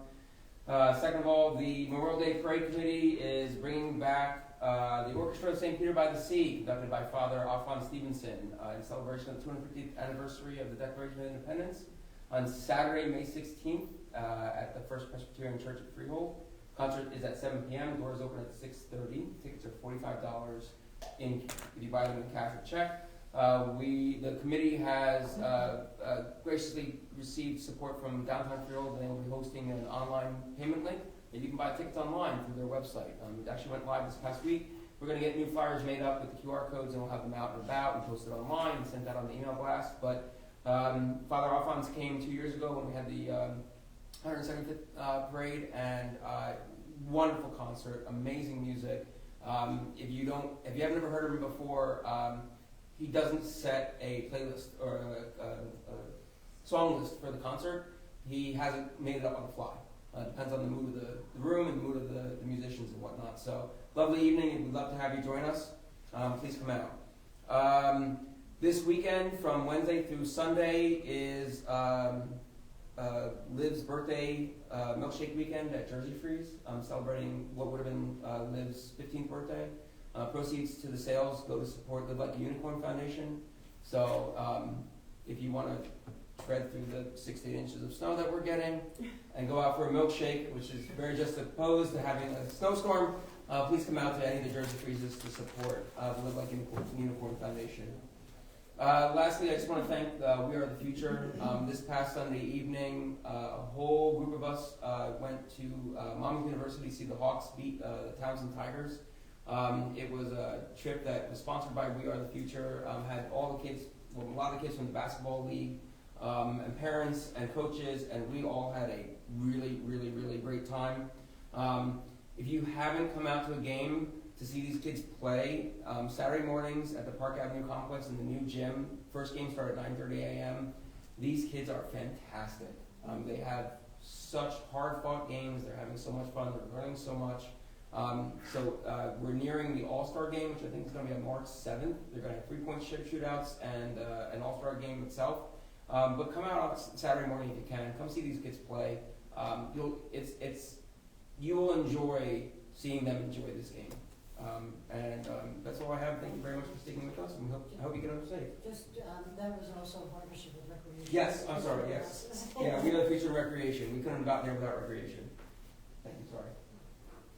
All right, thank you very much. I'll just thank everyone for coming out. Appreciate your patience on my first time chairing this thing. So thank you. And I really want to congratulate Julia Sierra, our local idol, who has made it through the Freehold Idol, got her golden ticket to go to the Zoom things of last year, and got her the audition in Hollywood, She's going to Hollywood. and now she's going to Hollywood. I'm just really want to congratulate her. Nashville, but. Nashville, I watched Hollywood. the show. I watched just her segment. And I also want to congratulate my events director, Duran. She's been working with Idol for years and doing these various auditions, and to get someone who finally makes it is just very cool for her. So congratulations to both Julia, and I know Drew's very pleased as well. So unless there's anything else, motion to adjourn. All in favor? Aye.